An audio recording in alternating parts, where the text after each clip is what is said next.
Salam, hər vaxtınız xeyir olsun. Bu videoda 25 iyun 2025 tarixində 6-cı siniflər üçün keçirilmiş liseyə qəbul imtahanında düşən riyaziyyat suallarının izahlarını paylaşacağam.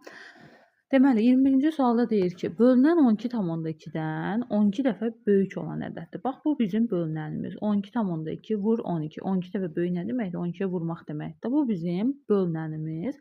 Böləni isə 12,2-dən 120 dəfə kiçik olan ədəddir.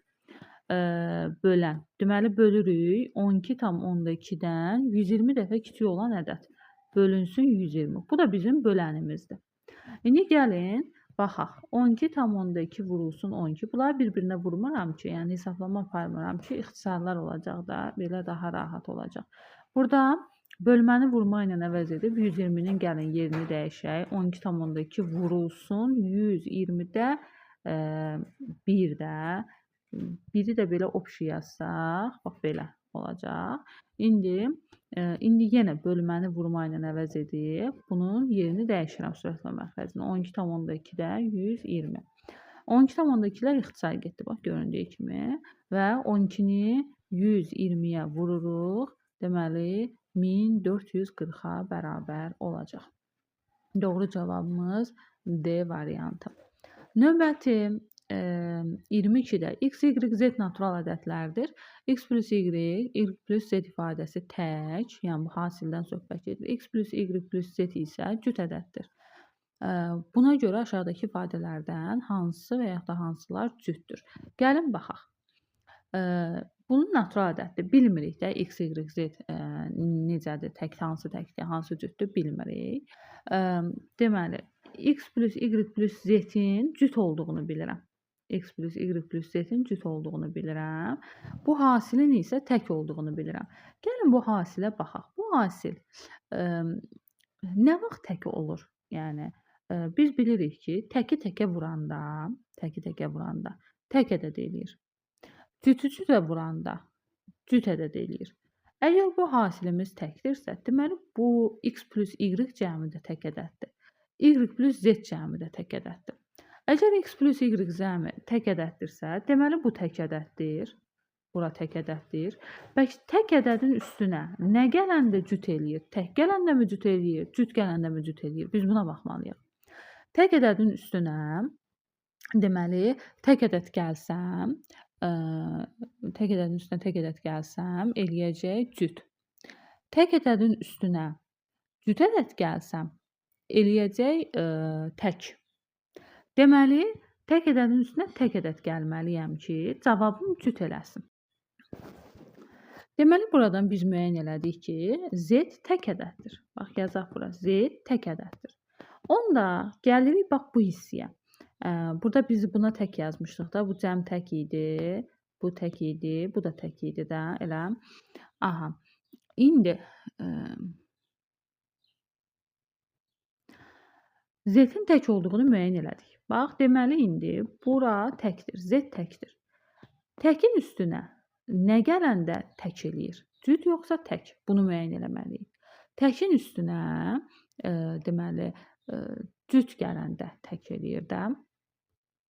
Deməli, onda y-imiz cüt ədəddir ki, cütün üstünə tək gələk və cavabımız tək ədəd eləsin. Deməli, y-imiz cütdür. Bunu da müəyyən elədik. İndi gəlirik. Y cütdürsə keçirik bura. Y cütdür. Üstünə nə gələndə tək ədəd eləyir? Tək ədəd gələndə tək ədəd eləyir. Eləmi? Onda deməli, x-imiz da tək ədəddir. Bunları müəyyən elədik. Keçirik variantlara baxırıq ki, görək variantların işarələri nə olacaq. Birincidə x, y, z hasilini veribdir. X-imiz tək idi. Təki, y-imiz cütdür, z-imiz də təkdir. Təki cütə vuranda, tək ədədi cüt ədədə vuranda, deməli, eləyir cüt ədəd. Cüt ədəd eləyir. Cütü də vururam bu təkə. Cütü də təkə vuranda yenə eləyir, deməli, cüt ədəd. Deməli, birinci variantımız cütdür. Bunu müəyyən elədik. Sonra keçirəm digər varianta. X plus z cəminə. X-imiz nədir? X-imiz təkdir, z-imiz də təkdir. Elə, x təkdir, z də təkdir. Təkin üstünə tək gəlməliyəm. Təkin üstünə tək gələndə eləyir cüt. Deməli, ikinci bəndimiz də cütdür. O da cütdür. Yəni üçüncünü də yoxlayaq. Təki cütə vurub üstünə tək gələcəm. Təki cütə vuranda eləyir cüt. Cütün üstünə tək gəlməliyəm, eləmi? Cütün üstünə tək gəlməliyəm. Bu da eləyir tək. Deməli üçüncü təkdir. Bizdən ancaq cütləri istəyir. Üçüncünü silirəm. Deməli 1 ilə 2 cütdür. Doğru cavab A variantı. Baxaq növbəti suala. Növbəti sualda A üstəgəl B üstəgəl C cəmini 6 veribdir. Belə bir bərabərlik veribdir. A çıx C-ni bizdən istəyir. Burada indi gəlin baxaq.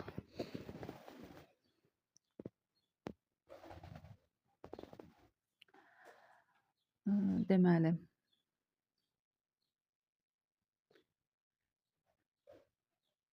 hansı üsulla eləsək daha rahat olar, ona baxıram.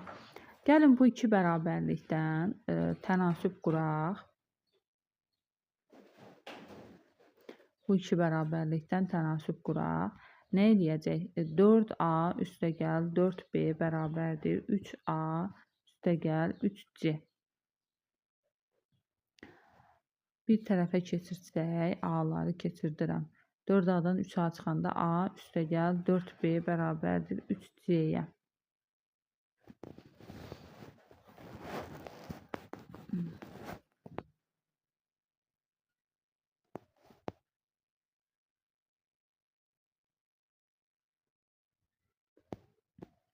Bu şəkildə eləyəndə düz gəlmədi. Gəlin belə baxaq.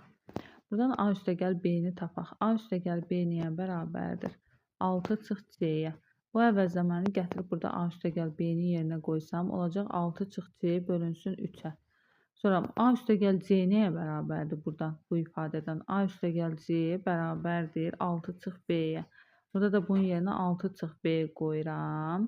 6 çıx B qoyuram. B üstəgəl C də, B üstəgəl C də 6 çıx A-ya bərabərdir. Bunu da yerinə 6 çıx A qoyuram. İndi bunu da yerinə 6 çıx A qoyduq. Gəlin bütün hamısını bir dənəsindən asılı vəziyyətə salaq. A-nı da B-ni də tutaq ki C-dən asılı vəziyyətə salaq. Onda bu ikisini tənasüblə həll edirəm. Olur 4-ü vururam 6 çıx C-yə, 24 çıx 4C bərabərdir. 3-ü də vururam 6 çıx B-yə, 18 çıx 3B. Sonra bir tərəfə keçirdirəm hamısını. 3B-ni bu tərəfə keçirdim. Qalanlarını bu tərəfə keçirdəcəm. Sonra 3B bərabərdir. 18-dən 24 çıxanda mənfi 6 eləyir. 4C çıx 6, eləmi? B niyə bərabərdir? 4C çıx 6 böl 3-ə. B-nin C-dən asılılığını yazdıq. İndi gəlin A-nın C-dən asılılığını yazaq. Hamısının birindən asılılığını yazacağım. Sonra o cəmdə istifadə edəcəm. Baxın indi. İndi. Bax bununla bunu götürürəm. A-nın C-dən asılılığını yaratmaq üçün. Olur 5-i 6-ya vururam. Tənasüblə bax belə vuracam. 5-i 6-ya vururam. Eləyir 30 çıx 5C bərabərdir. 3-ü də vururam 6 çıx A-ya. 18 çıx 3A. Sonra yenə 3A-nı bu tərəfə keçirdim. Qalanları da sağ tərəfə keçirdəcəm. Olacaq 3A bərabərdir 5C çıxılsın. 18-dən 30 çıxanda 12. Buradan da A bərabərdir 5C çıxılsın 12 bölünsün 3. A-nın da C-dən asılılığını yazdıq. Və salam. İndi A plus B plus C cəmini bilirəm ki 6-dır. Gəlin həmin cəmi yazaq. A plus B plus C cəmini yazıram burada. A-nın əvəzinə yazıram. Bax bu 5C çıx 12-ni. 5C çıx 12 böl 3. Bu A-dır. Üstə gəl. B-nin əvəzinə yazıram. 4C çıx 6 bölünsün 3. C-nin də əvəzinə elə C yazıram. Bərabərdir cəm 6-ya. Çünki bizə şərtdə deyir ki A plus B plus C cəmi 6-dır. Sonra ortaq məxrəcimiz 3-dür. 5C çıx 12 üstə gəl 4C çıx 6 üstə gəl 3C bərabərdir 6-ya. 5C'nin üstünə 4C 9C üstünə 3C 12C mənfi 12 çıx 6 mənfi 18. 3-ü də 6-ya vuranda eləyəcək 18. 12C bərabərdir 18-in üstünə 18 36. C də bərabərdir 36-nı 12-yə bölürəm 3. C-nin artıq qiymətini tapdım. Bir də bizə lazımdır A-nın qiyməti. A artıq C fərqini istəyir axı. A-nın da qiymətini gətirib C-nin qiymətini burada yerinə qoyub hesablayıram. C-ni 3 aldıq. 5 vur 3 çıx 12 böl 3. 5-i 3-ə böləndə 15, 12-ni çıxanda 3, 3-ü 3-ə böləndə 1. Vəssalam. A-nın da qiyməti 1-dir deməli. Bizdən A çıx C fərqini istəyir. 1 çıx 3 eləyəcək -2.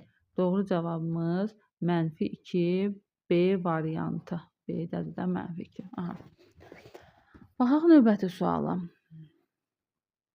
Növbəti sualda nə deyir? Növbəti sualda deyir ki, A, B, C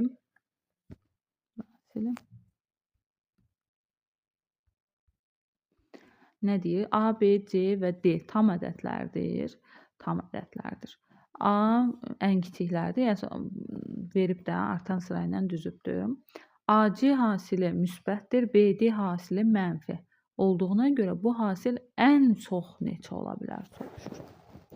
Gəlin baxaq. AC hasili müsbətdir deyir. A buradadır, C buradadır və tam ədədlərdir. Əgər AC hasili müsbətdirsə, deməli onda A da C də ya hər ikisi mənfidir, ya da hər ikisi müsbət ədəddir. Bir də buna baxaq. BD hasili isə mənfidir deyir. BD hasili mənfidirsə, deməli B mənfidir, D müsbət olmalıdır ki, bu hasil mənfi olsun. İndi gəlin baxaq. Onda deməli A mütləq mənfidir, C də mütləq mənfidir ki, artan sıra ilə daxı B mənfi ola bilsin. Yəni A-ya, C-yə biz hər ikisinə müsbət versək, yəni desək ki, A da C də müsbətdir, ortada B-yə mənfi deyə bilməyəcəyik. Ona görə deməli A da mənfidir, B də mənfidir, C də mənfidir. Burada müsbət olan bir dənə D-dir.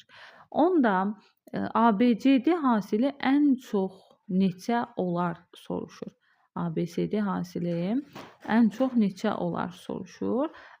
Gəlin D-yə məsələn 1 verək, C-yə verək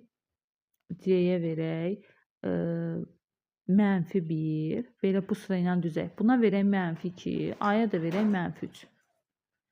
Bu şəkildə verək, yəni sıra ilə verək ki, mənfi ədədlərimiz çox olmasın da. ABCD hasilinə gəl baxaq. -3 vurulsun -2 vurulsun -1 vurulsun 1. Vurulsun 1. -3-ü -2-yə vuranda 6 eləyir. 6-nı da -1-ə vuranda -6 eləyir. Deməli, bu hasil ən çoxu -6 ola bilər. Yəni daha böyük qiymətlər vermirəm ki, cavabımız kiçilməsin. Cavabda mütləq mənfi qalacaq. Və daha böyük qiymətlər vermirəm ki, bunlara. Cavabımız kiçiləcək də. Mənfi ədədlər modulca artdıqca kiçilir bildiyimiz kimi. Belə. Sonra növbəti sual.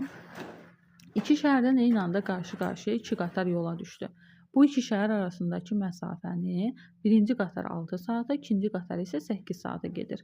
Qatarlar hərəkətə başlayandan 2 saat sonra onlar arasındakı məsafə bütün yolun hansı hissəsini təşkil edər? Gəl baxaq. Deməli, qarşı-qarşıya hərəkətdir. Birinci qatar 6 saata gedir bu məsafəni. Bilmirəm də məsafəmiz nə qədərdir. Məsafəmizi x götürək. Birinci qatar 6 saata gedir. Bu birinci qatardır. Həmin məsafəni ikinci qatar 8 saata gedir. Qatarlar hərəkətə başlayandan sonra 2 saat sonra onlar arasındakı məsafə. Qatarlar hərəkətə başlayandan 2 saat sonra onlar arasındakı məsafə bütün yolun hansı qarşı-qarşıya hərəkətdir. Sürətlər toplanır, vurulur zamana. Birinci qatar x kilometr məsafəni 6 saata gedibsə, bunun sürəti x bölü 6-dır. Bu birinci qatardır. İkinci qatar 8 saata gedirsə, bunun sürəti x bölü 8-dir. Sürətləri gəl toplayaq. X bölü 6-nın üstünə x bölü 8 gəlirəm. X bölü 8 gəlirəm. Vururam 2 saat hərəkətdə olublar. Vururam 2 saata. Görək bunlar 2 saata nə qədər yol gəliblər. Hələ bunu hesablayaq. Ortaq məxrəcimiz 24. 24-ü 6-ya bölürəm 4. 8-ə bölürəm 3. 4x-in üstünə 3x, 7x. İxtisar eləsək 2 ilə 24-ü 12 qalır. 12-də 7x. 12-də 7x bunların 2 saata gəldiyi yoldur. Elə ki, belədir də. A-dan B-yə qədər.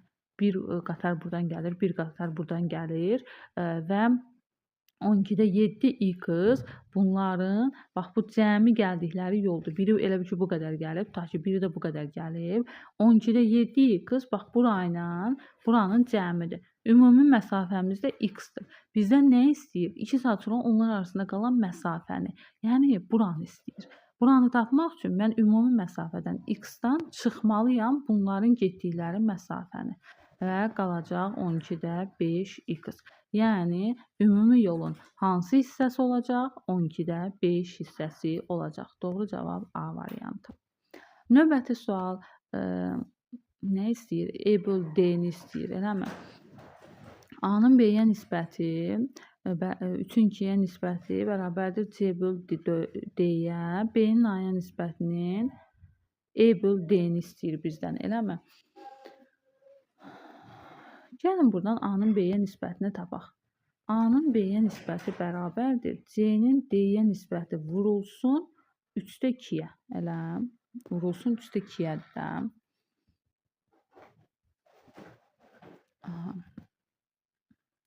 Onda bu olacaq 3D-də 2C. Bəs burada B-nin A-ya nisbəti yazıb da. Gəlin B-nin A-ya nisbətini tapaq. A-nın B-yə nisbəti budursa, B-nin A-ya nisbəti bunun tərsi olacaq da. 3D bölünsün 2C olacaq. İndi gəlin bunu burada yazaq. Bunu B-nin A-ya nisbəti yerində yazaq. 3D bölünsün 2C bölünsün 4-də 5 bərabərdir E böl C-yə. Elə bu şəkildə. İndi 3 böl D bölünsün 2 böl C bərabərdir. E böl C vurulsun 4-də 5-ə. 4-də 5-ə. C-lər buradan ixtisar gedir. C-lər buradan ixtisar gedir. 2 ilə də 4 ixtisar gedir. Burada 2 qalır. Deməli, nə qaldı? 3D bərabərdir. 5E bölünsün 2-yə. Bizdən nə istəyir? E-nin D-yə nisbətini istəyir. Bu E-nin bu D-yə nisbətini tapmalıyam. Tənasüblə 6D bərabərdir 5E-yə. Deməli, E-nin də D-yə nisbəti bərabərdir 5-də 6-ya. Doğru cavabımız 5-də 6, yəni onluq kəsrə çevirsək, 6-nı 5-ə bölsək, 1,2 olacaq. Doğru cavab A variantı. Növbəti, bir müəssisədə usta və fəhlələrdən ibarət 24 nəfər işləməkdədir. Bir gündə usta 4, fəhlə 3 stol düzəldə bilir. Bir gündə usta 4, fəhlə 3 stol düzəldə bilir. Cəmi əşya 8 stol düzəldildiyinə görə fəhlələr neçə stol düzəltmiş olar? 24 nəfər var. Bəziləri ustadır, bəziləri fəhlədir. Bilmirəm nə qədər ustadır, nə qədər fəhlədir. Yazırıq bura usta, fəhlə. Ustalar deyək ki, x nəfərdirsə, fəhlələr 24 çıx x nəfər olacaq da. Cəmi 24 nəfərdir ustalar fəhlədir. İndi bir gündə usta 4 dənə stol düzəldə bilir. X dənə fəhlə varsa, deməli bir gündə bunlar x vur 4, yəni 4x sayda stol düzəldəcəklər. Fəhlələr də vurulsun 3. Bu şəkildə stol düzəldəcəklər. Cəmi əşya 8 stol düzəldilib. Toplayıram 4x üstə gəl 3 vurulsun 24 çıx x bərabərdir 88-ə. 4x üstə gəl 3 24-ə vuranda 12 72 çıxılsın 3x bərabərdir 88-ə. 4x-dən 3x çıxıram. X bərabərdir 88-dən 72 çıxıram 16. X-i tapdım ki x 16-dır. X nə idi? Ustaların sayı idi. Bizdən deyir ki fəhlələr neçə stol düzəldiblər. Gətirib burada x-in yerinə 16 qoyuram. 24 çıx 16 vurulsun 3 də yazıram. Çünki fəhlələrin sayını soruşmur. Fəhlələrin düzəltdiyi stol sayını soruşur. 24-dən 16 çıxanda 8, 8-i də 3-ə vuranda 24. Doğru cavab B variantı. 24 dənə fəhlələr stol düzəldiblər. Növbəti, baxaq növbəti suala. 28. 3 rəqəmli x, y, z ədədi 2 rəqəmli x, y ədədindən 311 vahid çoxdur. Buna görə x plus y plus z cəmini bizdən istəyir. Gəlin baxaq.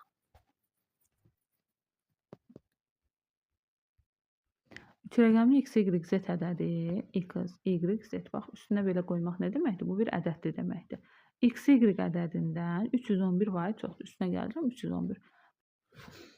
Həmişə bu şəkildə olanda, yəni dəyişənlərlə ədədləri verəndə mərtəbə toplananı cəmi şəklində göstərmək lazımdır. Yəni çox məsələlər bu cür həll olunur. X, Y, Z var. Bunu mərtəbə toplananı cəmi şəklində necə göstərək? 100x üstəgəl 10y üstəgəl Z kimi bərabərdir. X, Y-i də göstərirəm. 10x üstəgəl y plus 311. İndi bir tərəfə keçirdim hamısını. 100x-dan 10x çıxanda 90x, 10y-dən y çıxanda 9y plus Z bərabərdir 311-ə. Buradan indi 9-un mötərizə xaricinə gəlin çıxardaq. Nə qalır? 10x plus y qalır da. Plus z bərabərdir 311-ə. İndi bax 10x plus y nə deməkdir? X, y ədədi deməkdir də. Yəni bayaqlar necə mərtəbə toplananı cəmi kimi eləmişdik burada. Necə ayırmışdıq? İndi geri qayıdırıq. 10x plus y ədədi x, y ədədi deməkdir. Plus z bərabərdir 311-ə. İndi gəl baxaq. X, Y ədədi. Elə eləməliyik ki, bax 9-a vuranda, X, Y 2 rəqəmli bir ədəddir. 9-a vuranda 311-ə yaxın bir rəqəmə alınsın. Yəni Z burada tək rəqəmli ədəddir. Ona görə X, Y ədədə elə qiymət veririk ki, 9-a vuranda 311-ə yaxın eləsin. Məsələn, 40 neçəyə vursam 360-ı keçəcək. Ona görə 30 neçəyə vurmalıyam. Tutaq ki, belə vuraq, 32-yə vuraq, yoxlayaq. Görək 311-i keçir, yoxsa 311-ə yaxın rəqəm alınır. 18 bir yadda 288. Yox, yəni Z burada tək rəqəmdir. Yəni X də tək rəqəmdir, Y də təkdir, Z də təkdir. Axı bunlar birləşib 3 rəqəmli ədəd yaradırlar. Ona görə deməli 32 az oldu. 30, məsələn, 8-ə vursam, 38-ə vursam çox eləyərəm. 27 üstünə 7 gələndə çox eləyəcək. 30, 5-ə vuraq, bir yoxlayaq. 45, 4 yadda, 27, 27-nin üstünə 4 gələndə 31. Keçdi. Biraz keçdi. Deməli, 34-ə vurmalıyıq. 34-ə vururam. 34-ü 9-a vururam. Eləyir 36, 3 yadda, 27, 30, 306. Deməli, x, y ədədimiz, bax bu ədəd 34-dür. Z neçədir? 306-nın üstünə 5 gələndə 311 eləyir. Z də deməli 5-dir. İndi bizdən nə istəyir? X plus y plus z cəmini istəyir. Toplayıram. 3 üstəgəl 4, 7, üstünə də 5 gələndə 12. Deməli, bu cəmimiz 12-yə bərabərdir. Doğru cavab B variantı. Növbəti qonşu bucaqlardan birinin dərəcə ölçüsü digərinin dərəcə ölçüsündən 40% azdır. Böyük bucağın dərəcə ölçüsünü tapın. Deməli, qonşu bucaqlar bu şəkildə olan bucaqlardır və qonşu bucaqlar haqqında biz bilirik ki, qonşu bucaqların cəmi 180 dərəcədir. Və bizə deyir ki, birinin dərəcə ölçüsü digərinin dərəcə ölçüsündən 40% azdır. Birinin dərəcə ölçüsünü x götürüm. Böyük x götürək, çünki o birisi azdır. X götürdüm. X-dən 40% az nə deməkdir? X-in 60%-dir yəni. Az deyəndə həmişə, məsələn, neçəsə faiz az deyəndə 100-dən çıxın, həmin faizini tapın. Çox deyəndə 100-dən toplayıb həmin faizini tapın. İndi bu 40% azdır dediyinə görə 100-dən 40 çıxıram, 60%-ni tapıram X-in. X 3x böl 5. Deməli, ixtisar elədim də. Deməli, bu da 3x böl 5-ə bərabərdir. İndi bunların cəmi 180 olmalıdır axı. Toplayıram və 180-a bərabər edirəm. Qonşu bucaqların cəmini bilirik ki, 180 dərəcədir. 5-də 3x bərabərdir 180-də. Ortaq məxrəc 5, 5-in burada 1-dir də. 5-in üstünə 3 gələndə 8x bərabərdir 180-də. X də bərabərdir 180-də vururam 5-ə, bölürəm 8-ə. İxtisarlarıma bir baxım. 4-ə ixtisar 8-ə gedəcək elə, yoxsa yox, onu kəsimdən qala bilər. 4-ə ixtisar eləsəm 2, 4-ə ixtisar eləsəm 40. 5, bir də ixtisar getmir. 45-i 5-ə vuranda 25, 2-yə də 225-i də 2-yə bölürəm. 112 tam onda 5. Elə? 112 tam onda 5. İndi bizdən nə istəyir? Böyük bucağın dərəcə ölçüsü. Elə böyük bucaq x olduğuna görə elə 112 tam onda 5 bizim böyük bucağımızda. O birisini tapmağa ehtiyac yoxdur. O birisini də tap desəydi 5-də 3-ə vurasıydım. 112 tam onda 5-i. Bizdən böyük istədiyinə görə doğru cavab olur A variantı. Növbəti sual. Sabir usta bir divarı 10 gündə, Yavər usta isə 15 gündə hölə bilir. İkisi birlikdə işə başladıqdan 4 gün sonra Sabir usta işi buraxır. Qalan işi Yavər usta tək başına görür. Buna görə bütün iş ümumilikdə neçə günə qurtarar? Gəlin baxaq. Sabir usta bir divarı 10 günə görürsə, bir günə işin 10-da birini görür. Yaver usta işi 15 günə görürsə, bir günə işin 15də birini görür. Və ikisi bir yerdə işləyirlər də, toplayıram. Neçə gün işləyirlər? 4 gün ikisi bir yerdə işləyir. Vururam 4-ə. Görün bunlar 4 gündə ikisi bir yerdə nə qədər iş görüblər? Ortaq məxrəc 30, 30 ona böləndə 3, 30 15-ə böləndə 2, 3-ün üstünə 2 gələndə 5. İxtisar da eləsək, 3-də 2 qalacaq da. 4-ü 5-ə böləndə 20, ixtisar isə 3-də 2. Deməli işin 3-də 2-sini görüblər. İşin 3-də 2-sini görüblər. Və Sabir usta işi buraxır, yəni daha iş görmür. İşin nə qədəri qalıbdı? 3-də 2-sini görüblərsə, 3-də 1-i qalıbdı. Qalan işi, yəni 3də 1 hissəlik işi Yaver usta tək başına görür. Yaver usta tək başına görür. Buna görə işin, bütün iş ümumilikdə neçə günə qurtarar? Yaver usta indi gəl baxaq görək. İşin 3də 1-i qalıb da. O da işi bir gündə işin 15də 1-ini, 15də 1 hissəsini görə bilər bir gündə. İşin 15də 1 hissəsini görə bilir.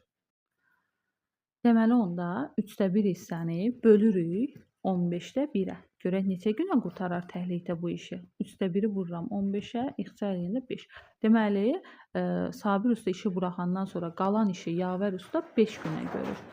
4 gün bir yerdə işləmişdilər. 5 gündə tək işlədi. Toplayıram, deməli 4 üstə gəl 5, 9 günə bütün iş tam qurtarar. Doğru cavab B variantı. Baxaq növbəti suallara.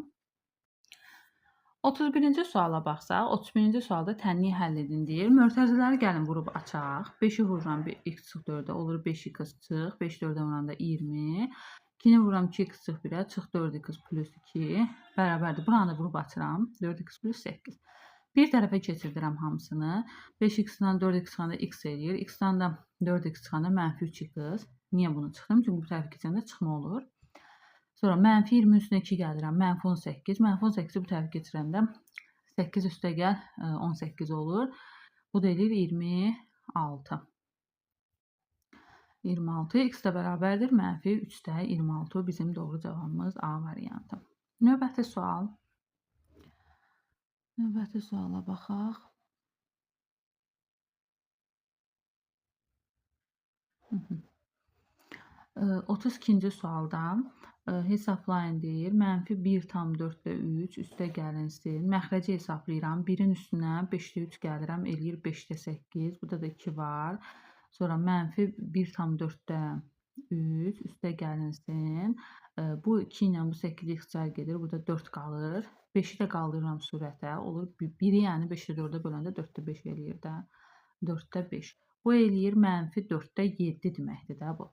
Bunun əvəzinə gəlin mənfi 4-də 7 yazaq. Qarşı kəsə çevirək. Mənfi 4-də 7-nin üstünə 4-də 5 gələndə mənfi 4-də 2. Bu da eləyir mənfi 2-də 1.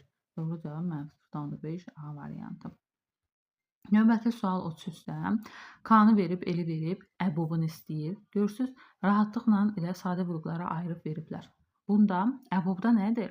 Ən az qüvvətləri götürürük. Deməli 2-dən 2-nin üstü 2-ni götürürəm. 3-dən 4 dənə burada var, 1 dənə burada var, 1 dənəni götürürəm. 5 ilə 7-dən heç götürmürəm. Çünki yoxdur heç birində. Doğru cavab D variantı. Növbəti sual. Bir məktəbdəki müəllimlərin yaşlarının ədədi ortası 44, şagirdlərin yaşlarının ədədi ortası isə 11-dir. Müəllim və şagirdlərin yaşlarının ədədi ortası 26 olduğuna görə müəllimlərin sayının şagirdlərin sayına nisbəti neçə olacaq? Müəllimlərin deyək ki, X müəllim var, şagirdlər deyək ki, Y şagird var. Müəllimlərin yaşlarının ədədi ortası 44-dür. Sayını götürməyək də. Müəllimlərin sayı Y olsun. Onların yaşlarının cəmi məsələn M olsun. Şagirdlərin sayı Y olsun. Yaşlarının cəmi də N olsun tutaq ki. Ədədi orta necə olurdu? Yaşların cəmini bölürdüm sayına da. Müəllimlərin yaşlarının cəmini bölürəm müəllimlərin sayına. Bərabər olur 44-də. Ədədi ortamız 44-dür də. Sonra şagirdlərin yaşlarının ədədi ortası. Şagirdlərin yaşlarının cəmini bölürəm şagirdlərin sayına bərabər olur bunların ədədi ortasına. Müəllim və şagirdlərin yaşlarının ədədi ortası 26-dır. Müəllimlə şagirdlərin yaşlarının ədədi ortası. Müəllimlərin yaşlarının cəmi üstə gəl şagirdlərin yaşlarının cəmi bölünsün. Müəllimlə şagirdlərin sayının cəmi bu da 26-ya bərabərdir. Bizdən müəllimlərin sayının şagirdlərin sayına nisbəti, yəni x-in y-ə nisbətini soruşur. İndi gəlin baxaq. Buradan m-i tapaq, 44x-a bərabərdir. Buradan n-i tapaq, 11y-ə bərabərdir. Gətirib gəlin burada yerinə qoyaq. M-in yerinə 44x qoyuram, n-in yerinə 11y qoyuram. Burada da x plus y bərabərdir 26-ya. Buradan tərəf-tərəfə vuraq. 44x plus 11y tənası kimi vururam. 26-nı vururam buna. 26x plus 26y. Bir tərəfə keçirsəm hamısını. 44x-dan 26x çıxanda 8, 18x, 11y də o tərəfə atım. 26-dan 11 çıxanda 15y. Müəllimlərin x-in y-ə nisbətini istəyir də. Ona görə yazıram burada. 18 burada, 15 də burada yazıram. İxtisar da eləsəm 3-ə. 6-da 5 qalır. Deməli, müəllimlərin sayının şagirdlərin sayına nisbəti 6-da 5-dir. Doğru cavab C variantı. Növbəti 35-ci sualda deyir ki, A-nı B ilə ifadə edin. Bax, bu cür misallarda elə yazmalıyıq ki, A-da verilən bu ədədləri elə şəkildə yazmalıyıq ki, onun içində B-də olan ədədlər olsun. Məsələn, 8-də 1-i yaza bilərəm. 2 çıxılsın, 8-də 15 kimi. Eləmi? 2-dən 8-ə 15-i çıxanda həqiqətən də 8-də 1 eləyir. Niyə 8-də 15 yazdım? 8-də 15-i də 3 vurulsun. 8-də 5 kimi yazsam, 3-ü 8-də 5-ə vuranda 8-də 15 eləyir də. Bu 8-də 5 görürsünüz burada var. Yəni bu şəkildə yazırıq. Sonra deməli, mənfi 10-da 1-i necə yazmalıyıq? Mənfi 10-da 1-i də görürsünüz burada 10-da 7 var. 10-da 7 var. Yaza bilərəm 21 yazmalıyam da. Burada 10-da 21 olmalıdır ki, onun içindən 7 çıxsın. Belə yazmalıyam. 3 vurulsun 10-da 7. Bu eləyir 10-da 21. 10-da 20-dən 10-da 1 necə alınır? Bura üstə gəl 1 yazıram. Burada çıx yazıram. Ha, belə. 1 çıxılsın, 3 vurulsun 10-da 7. Bu eləyir 10-da 21. 10-da 21-dən də üstünə 1 gələndə, mənfi 10-da 21-də üstünə 1 gələndə eləyir mənfi 10-da 1. Bir dəqiqə, yox, 2. 2 gəlməliyəm. Hə, 10-da 21, mənfi 10-da 21, üstünə 2 gələndə eləyir mənfi 10-da 1. Bəli, bunu da bu şəkildə yazdım. İndi qaldı bir dənə bu sonuncunu yazmaq. Bu da 10-da 1-dir də. Mənfi 10-da 1-dir. Eləməlidir cavab. 10-da 4-dən istifadə eləməliyəm. Bunu da yazıram. 1 çıxılsın, 3 vurulsun. 3 vurulsun 11-də 4. Bu da eləyir 11-də 12, 1-dən də 11-də 12 çıxanda 11-də 1 qalır mənfi. Və salam, bax bu şəkildə yazdıq. İndi 2, üstəgəl 2, üstəgəl 1 eləyir 5, çıxılsın. Bax bunlarda görsəz hamısında 3 var. Bu 3-ü mötərizə xaricinə çıxardanda burada qalır 8-də 5, üstəgəl 10-da 7, üstəgəl 11-də 4. Bu da bizə nə verir? B-ni verir də, eləmi? Olur 5 çıxılsın 3, B bizim doğru cavabımız D variantı. Baxaq növbəti suala. 36. Bərabərsizliyin ödənməsi üçün A-nın yerinə hansı ən kiçik natural ədəd yazıla bilər? Bu bərabərsizliyin ödənməsi üçün A-nın yerinə hansı ən kiçik natural ədəd yazıla bilər? Baxaq. Bunlar hamısı vurmadır da, elə. Bunlar hamısı vurmadır. Gəlin hər tərəfi bir dənə buradan vergülü atın. Bura bir 0 yazım. Sonra 11'ə bölün. Bu 90 eləsin. Bu da 5 eləsin. 5 ilə də 90'ı ixtisar eləyim. Burada qalacaq 16. Elə 16. Sonra 16 ilə nəyi eləyə bilərik? 16 ilə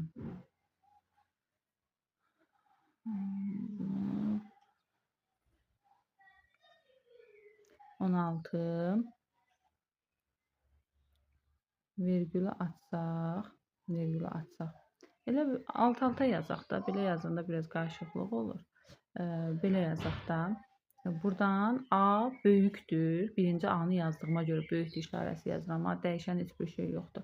1,5 vurulsun, 2,5 vurulsun, 3,5 vurulsun, 4,5 vurulsun, 5,5 bölünsün 99.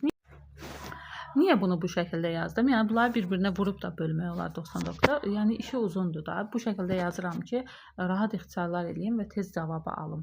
Bax, vergülü atıram, bura 0 atıram. Bunları bir dənə ixtisar eləyək. Deməli, ixtisar eləyim birinci 11-ə, rahat olsun. Burada 5 qalır, burada 90. Bir dənə də 5-i ixtisar eləyirəm. Burada 1 qalır, burada 10. 10 deməli 5 dəfə 4 40-ın içində də 18. Sonra 18. Sonra nə edirəm? Vergülü atıb bura 0 atıram. 5-i ixtisar eləyirəm bunu. 5-i ixtisar eləyəndə 36. Bunu da 5-i ixtisar eləyirəm. Burada 9. 9 ilə də 36-nı ixtisar eləyirəm. Burada qalır 4. İndi növbəti. Buradan vergülü atıb bura 0 atıram. 40 ilə 35-i ixtisar eləyirəm.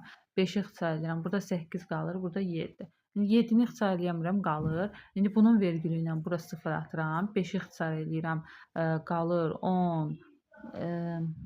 Deməli 16. 16. Bunu da 5-ə ixtisar edirəm. 5. Yenə ixtisar getmir. Bu da qalsın. Bu vergülü atıb bura 0 atıram. 160 ilə də 15 ixtisar edirəm 5-ə. Burada qalır 32. Buna 5 ixtisar edəndə qalır 3. Başqa ixtisarım yoxdur. Başqa ixtisarım yoxdur. İndi belə alındı. Sürəti vuraq görək sürət nə eləyir? Deməli qalır A böyükdür. 3-ü 5-ə vuranda 15. 15-i 7-yə vururam. 105. 105-i də bölürəm. Deməli 32-yə. 105-i bölürəm 32-yə. Deməli, bu da eləyir neçə dəfə? 2 dəfə düşür də, 3 dəfə düşür, 3 dəfə düşür. 96. Elə. 3 tam onda 9-da. 3 tam 32-də 9. Bax belə. Deməli, A-nın yerinə hansı ən kiçik natural aded yaza bilər? Görürsünüz, 3-dən böyükdür də. Ən kiçik neçə yaza bilər? 4 yazıla bilər. Doğru cavab olur C variantı. Baxaq növbəti suala. 37-də x və y müxtəlif natural ədədlərdir. X kiçikdir y olmaqla əkub xy bərabərdir k-ya. K sadə ədəddir deyir. Aha, x, y müxtəlif natural ədədlərdir. X y-dən kiçik ədəddir. Bunu da bilirik. Bunların əkobu da k-ya bərabərdir. K da sadə ədəddir. Əkob k-ya bərabərdir. K sadə ədəddir. Deməli, k sadə ədəddir. K sadə ədəddirsə,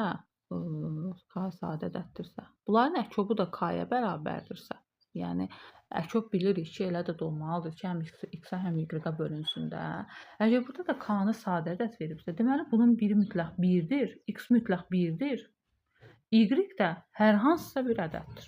Yəni sadə ədəddir. 3 də ola bilər, 5 də ola bilər, 7 də ola bilər.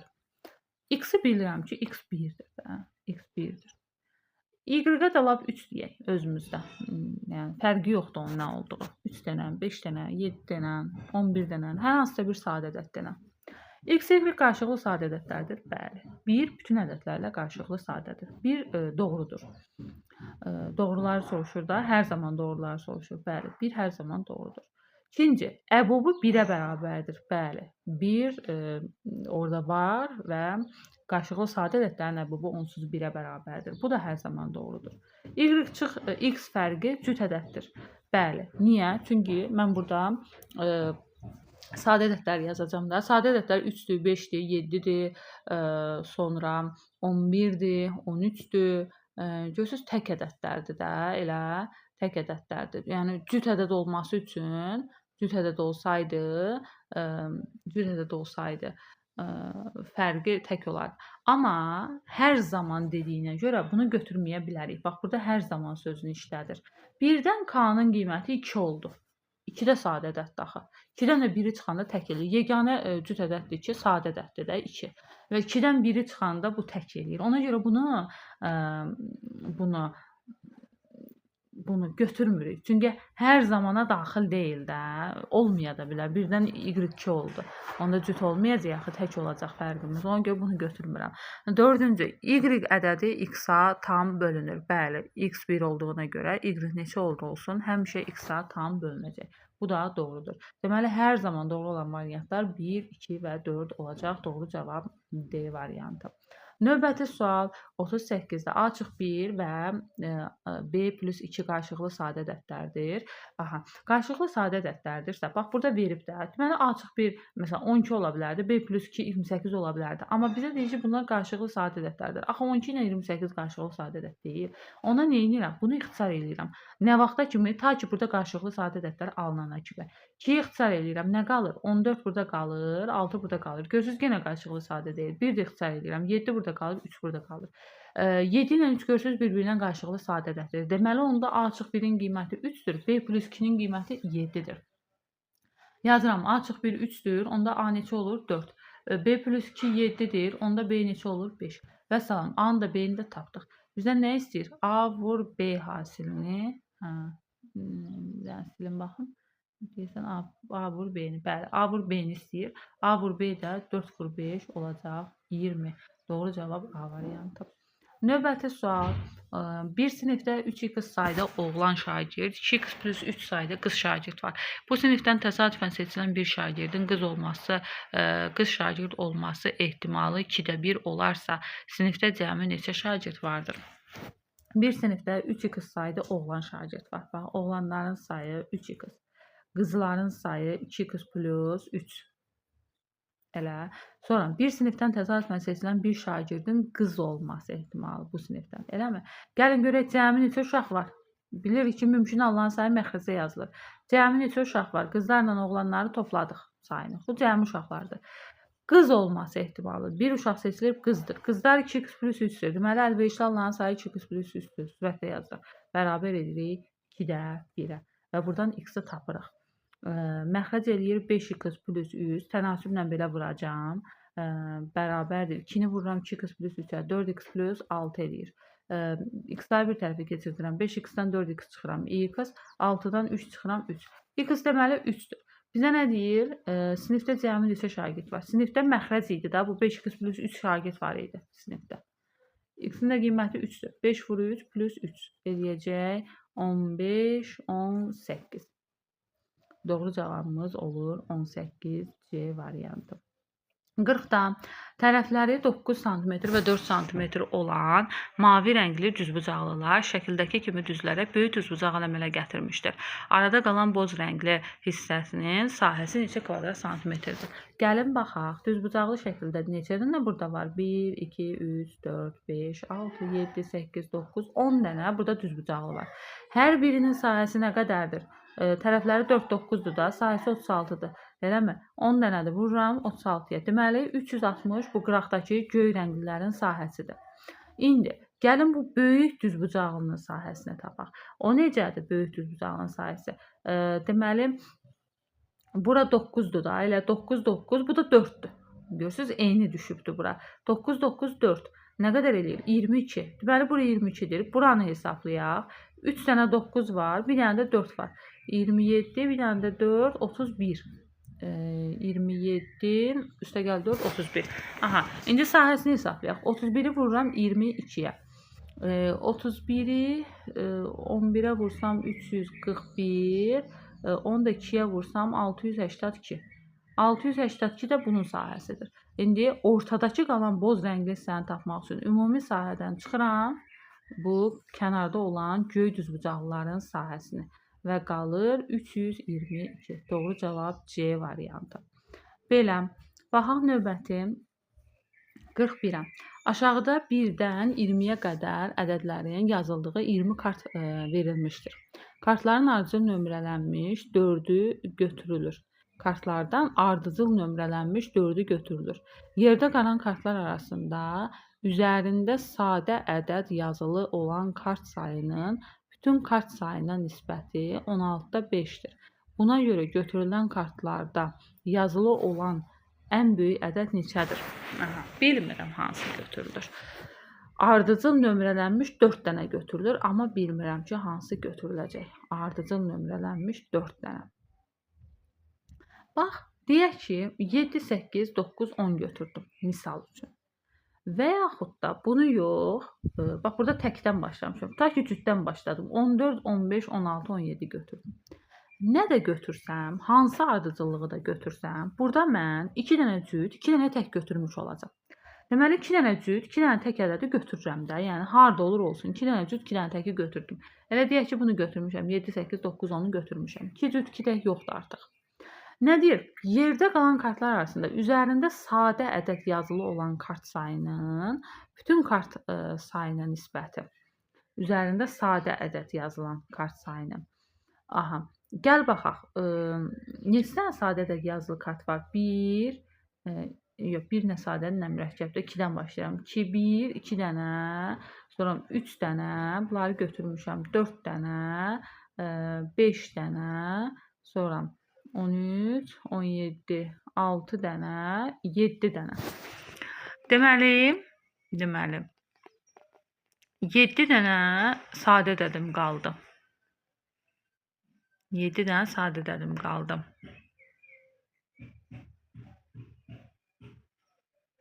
İndi bizə nə deyir? 1-dən 20-yə qədər kartlardan ardıcıl nömrələnmiş 4-ünü götürdülər. Yerdə qalan kartlar arasında üzərində sadə ədəd yazılı olan kart sayının bütün kartların sayına nisbəti.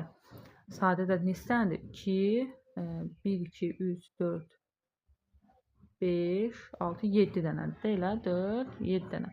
7 dənə kart sayı var. Üzərində sadə ədəd yazılmış 7 dənə ehtimal var. Bütün kart sayına nisbəti. Bütün kart sayına nisbəti 16-da 5 olur. Buna görə götürülən kartlarda 16-da 5 olur. 4 dənəsini götürmüşəm. Məndə 16-da 7 oldu. Deməli mən düzgün yeri götürməmişəm. Elə götürməliyəm ki, elə yeri götürməliyəm ki. Ümumiyyətlə burada neçə dənə sadə ədəd var? 8 dənə sadə ədəd var. Elə gəl bütün sadə ədədləri nişanlayaq. Bax 8 dənə sadə ədəd var. Bu da var da. Bax 8 dənə sadə ədəd var. Mən bundan elə ardıcıl 4 dənəsini silməliyəm ki, 3 dənəsi getsin.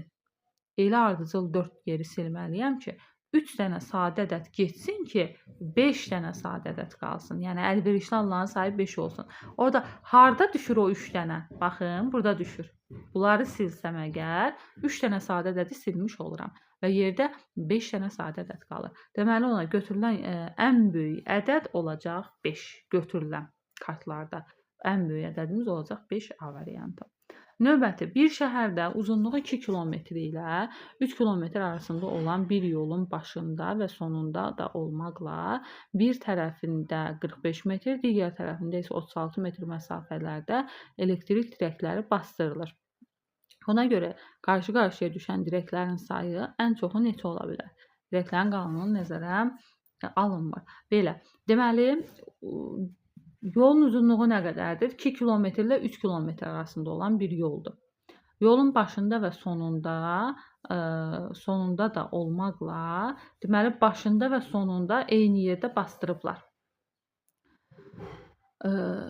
Bunun arası 45-dir, bunun arası 36-dır. Gəlin baxaq. Bunlara əköb tapaq. Görək neçə metrdən bir bu dirəklər üst-üstə, yəni qarşı-qarşıya düşəcək. Deməli nə edirik? 36 ilə 45-ə əköb tapırıq. 36 ilə 45-ə əköb tapırıq. Ortaq nə çıxardaq? 9 çıxardaq da buradan. Rahat tapaq. Burada qalır 4, burada qalır 5. 4 ilə 5 qarşılıqlı sadə ədəddir. 4-ü 5-ə vuranda 20, 20 də 9-a vuranda 180.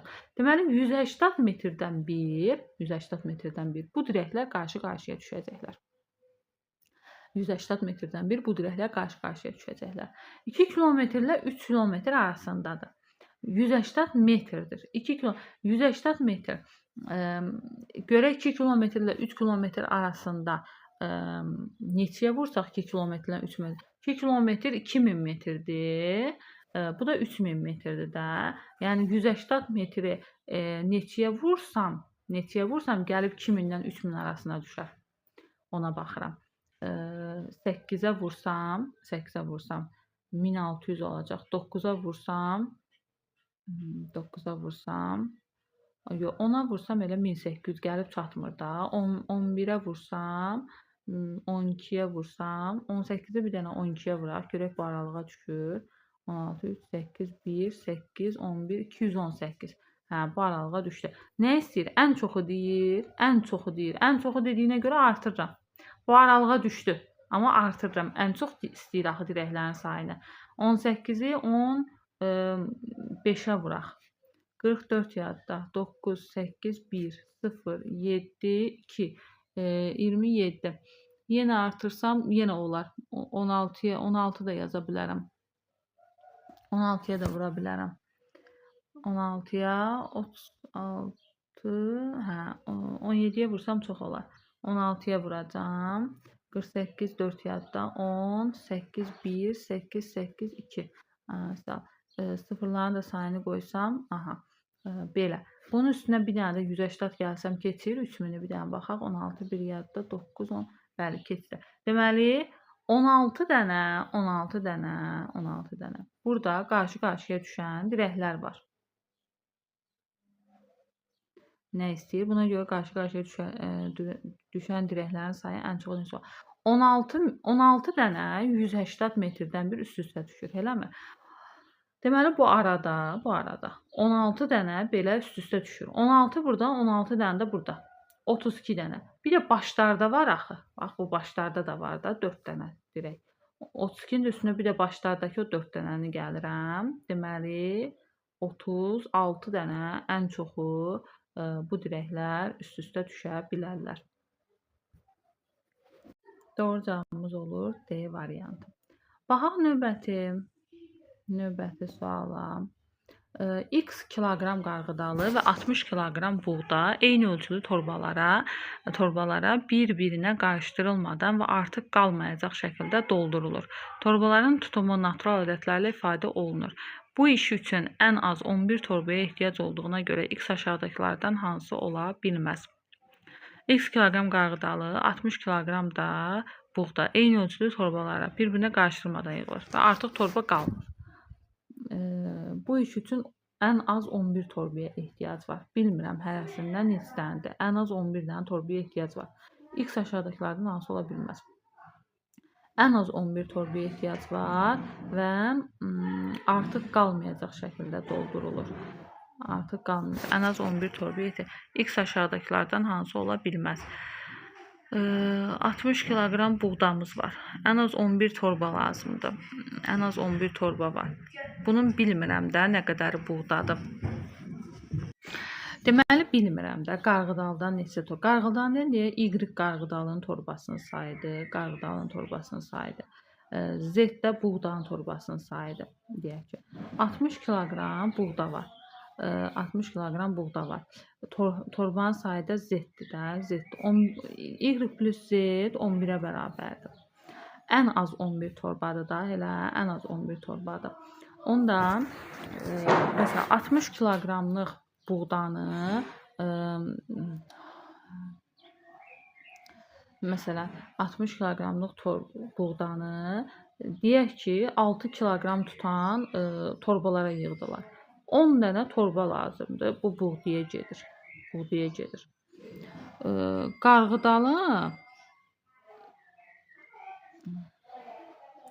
Qarğıdaldan da bir dənə torba qalır. 6 götürməyib, məsələn 15 kiloqram tutan torbalara yığsa, ya 20 kiloqram torbalara yığsaq, 3 dənə buğdaya torba lazımdır. 3 dənə buğdaya torba lazımdır. Onda, məsələn, bu ola bilər. 160 kiloqram qarğıdalı ola bilər ki, 160-ı da 20 kiloqramlıq torbalara bölsəm, 8 dənə də qarğıdalı üçün torba lazım olar. 8 plus 3, 11 dənə torba işlətmiş olarıq. Deməli, 160 ola bilər. Bu bir vəziyyət. Sonra ikinci vəziyyətə baxaq. Deyək ki, 15 kiloqramlıq torbaya yığdım. Bu getdi. 15 kiloqramlıq torbaya yığdım. 60 böl 15, 4 dənə buğda torbam lazımdır. 4 dənə buğda torbam lazımdır. Qalanı da 11-dən 4 çıxanda qalır 7 də. 7. Hansı ədəd burada 7-yə bölünür? 105 7-yə bölünür də. Deməli, bu da ola bilər. Bu da ola bilər. Sonra baxaq, yoxlayaq. Məsələn, buğdanı deyək ki, 15 kiloqramlıq torbalara doldurdum. Neçə dənə torba lazımdır? 4 dənə, eləmi? 11-dən 4 çıxanda qalır 7. Qalır 7. 15 kiloqramlıq torbalara doldurmuşam da. Bəli, 105-i də 7-yə böləndə elə 15 eləyir. Deməli, bəli, bu ola bilər. Bu ola bilər, bu da ola bilər. Qaldıq 2 variant. İndi o birisini seçək. Tutaq ki, doldurdum 30 kiloqramlıq torbalara. 2 dənə bundan lazımdır. 11-dən 2 çıxanda 9 qalır. 9 qalır.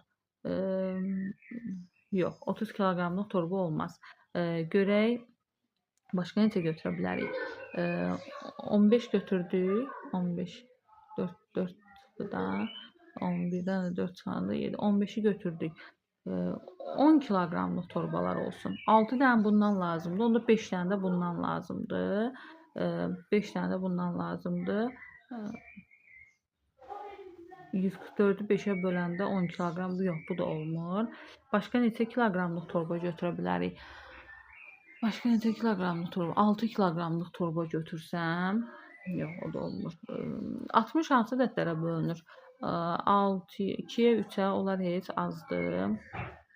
Bəlkə də olar. Elə 3 götürsək, 3 kiloqramlıq torbalara doldursam, 20 dənə buna yox, 11 dənə torbam var axı. 3 kiloqramlıq doldura bilmərəm.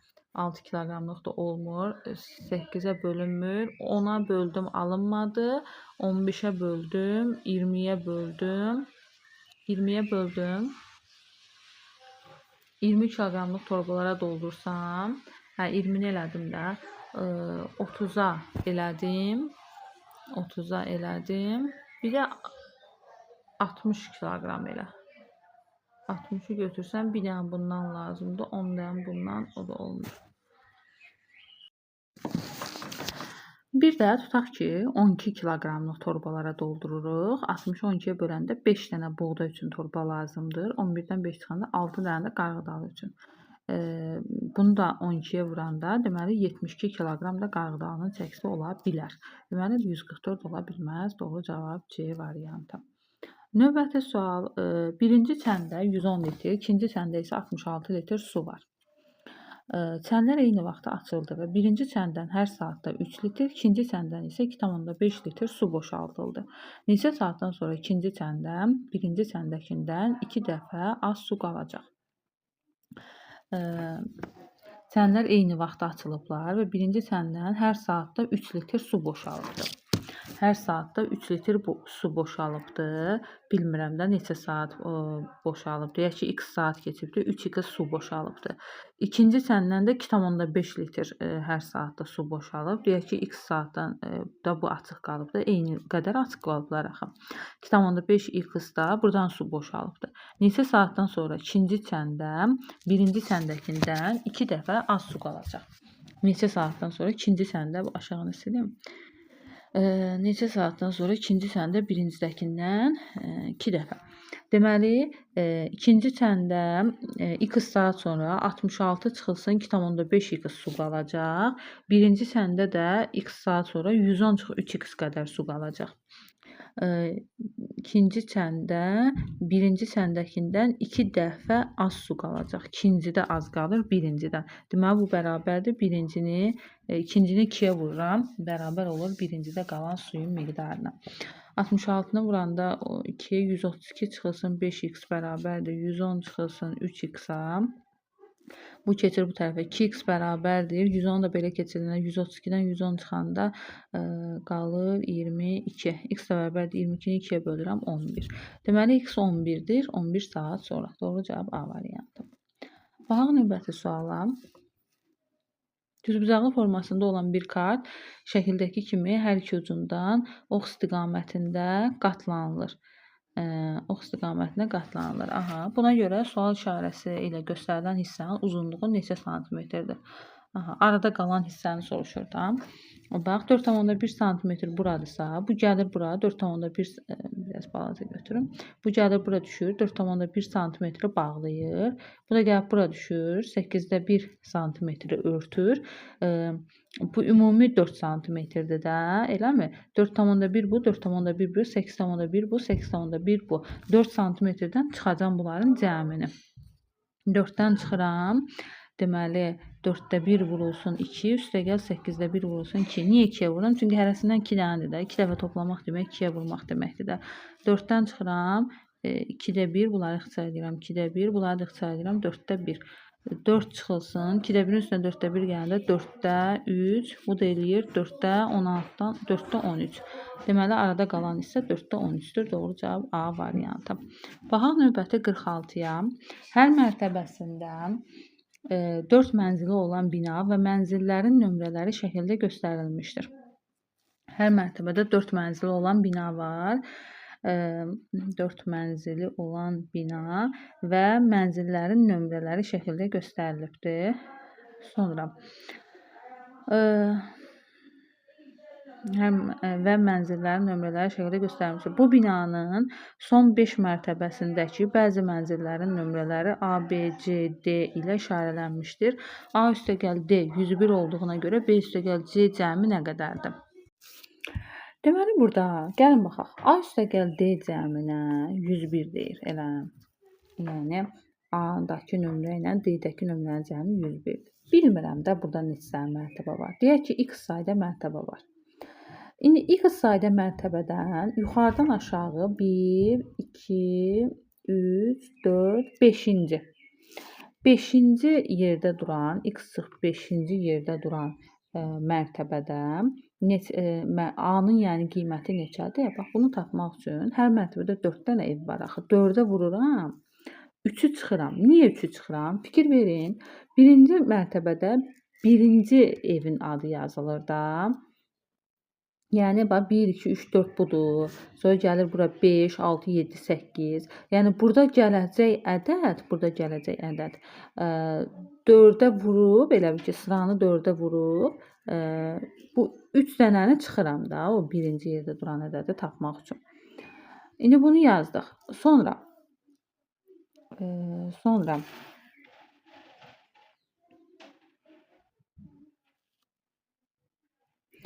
bu A-nın qiymətidir də. Bu A-nın qiymətidir.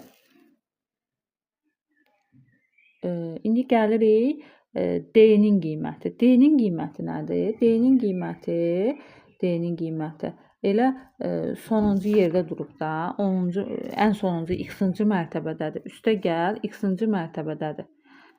X-ci mərtəbədədir. Bunu 4-ə vururuq. X-ci mərtəbənin qiymətini 4-ə vururuq və heç nə çıxmıram. Çünki ən sonuncu evdir bu. Ən sonuncu evdir də yəni. Ona görə heç nə çıxmıram. Bərabər olur 101-ə. Bərabər olur 101-ə. İndi bunu hesablasaq 4x çıx 20 çıxılsın 3 plus 4x bərabərdir 101-ə. 4x üstədə 8x çıx 23 bərabərdir 101-ə. 8x bərabərdir 101-in üstünə 23 gələndə 124. X də bərabərdir 124-ü 8-ə bölürəm bir dəfə. Sonra 8, 44-ün içində İndi burada obşi desək ki, x mərtəbə var. Bilmirəm də nə qədər mərtəbə var. A harda dayanır? A yuxarıdan x çıx 4-cü mərtəbədə dayanır və hər mərtəbədə 4 mənzil var. Vururam 4-ə. 4-ə vuranda bu ən sonuncu mənzili alıram. Ona görə çıxıram 3-ü ki, mən A-nın qiymətini alım. 3-ü çıxmalıyam ki, mən burada A-nın qiymətini alım. Üstə gəl. D harda dayanıb? Ən sonuncu yerdə. Daha ən sonuncu ev odur da. Deməli 4 vurulsun x. X də mərtəbəni 4-ə vururam və ən sonuncu ev alınır. İndi bunu hesablasaq 4x çıx 16 çıx 3 plus 4x bərabərdir 101-ə. 4x-in üstünə 4x 8x çıx 19 bərabərdir 101-ə. 8x bərabərdir 101-in üstünə 19 gələndə 120. X də bərabərdir 120-ni 8-ə bölürəm 15. Elə 15. Deməli x 15-dir. Yəni 15 mərtəbəli binadır bu. 15 mərtəbəli binadır. İndi B ilə C-ni hesablamalıyam. 15 mərtəbəli binanın 14-cü mərtəbəsində yerləşir B və 14-cü mərtəbəsində yerləşir. Gəlin 13-ü vuraq 4-ə, 13-ü vuraq 4-ə. 13-ü 4-ə vuranda mən buranın mənzilin nömrəsini alacağam. 13-ü 4-ə vururam 52. 52 buradırsa 53, 54 də B-nin qiymətidir. Deməli B-nin qiyməti 54-dür. D-nin də qiyməti, yox, D-ni istəyir, yox, C-ni tapmalıyam. C-nin qiyməti bəs neçədir? C hardadır? 15 mərtəbəli binanın 14, 13, 12, 11-ci 11-ci mərtəbəsindədir. Gəlin bu 10-cu mərtəbənin ən sonunun qiymətini hesablayaq. Onu 4-ə vuranda 40 buradır, 41, 42, 43-dür. C-nin də qiyməti deməli 43-dür. Bizdən bunun cəmini istəyir. 97 olur. Doğru cavab C variantı. Baxaq növbəti suala. A qrupundakı uşaqların 8-də 5-i ilə B qrupundakı uşaqların 3-də 2-si bir araya gələrək 22 nəfərlik bir komanda əmələ gətirdi. A qrupundakı uşaqların 8-də 5-i. Bilmirəm A qrupunda nə qədər var? X uşaq var. B qrupunda bilmirəm nə qədər uşaq var? Y uşaq var. A qrupundakı uşaqların 8-də 5-i, yəni 8-də 5 X üstə gəl. B-dəki 3-də 2 Y bərabərdir 22 nəfərlik komanda əmələ gətiribdir. Buna görə B qrupunda ən çox neçə şagird var? Buna görə B qrupunda ən çox neçə şagird var? Gəlin bunu ortaq məxrəcə gətirək. 24, 24-ü 8-ə böləm 3, 15 X üstə gəl 8, 16 Y bərabərdir 22-yə. 15 X üstə gəl 16 Y bərabərdir 22-ni 24-ə vuranda 264, bunu da 2-yə vuranda 8, 12 bir yadda 5, 528. 528. Nə istəyir? B qrupundakı uşaqların 3-də 2-si bir araya gələrək 22 nəfərlik bir komanda əmələ gətirdi. Buna görə B qrupunda ən çox neçə şagird var? Buna görə B. Təbii ki, şagirdlərin sayı tam ədəd olacaq da, yəni tam ədəd olacaq şagirdlərin sayı.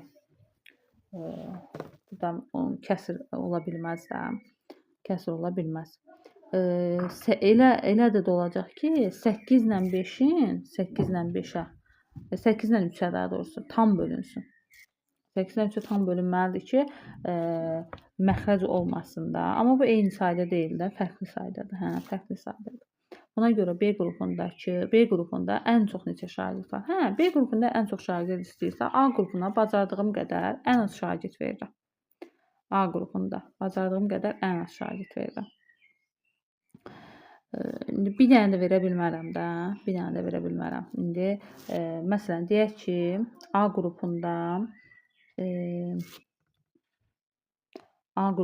deyək ki 20 dənə uşaq var. 20-ni 15-ə vuranda 300. Buradan 300-ü çıxanda 8, 2, 228. 228 16-ya tam bölünür. Görək.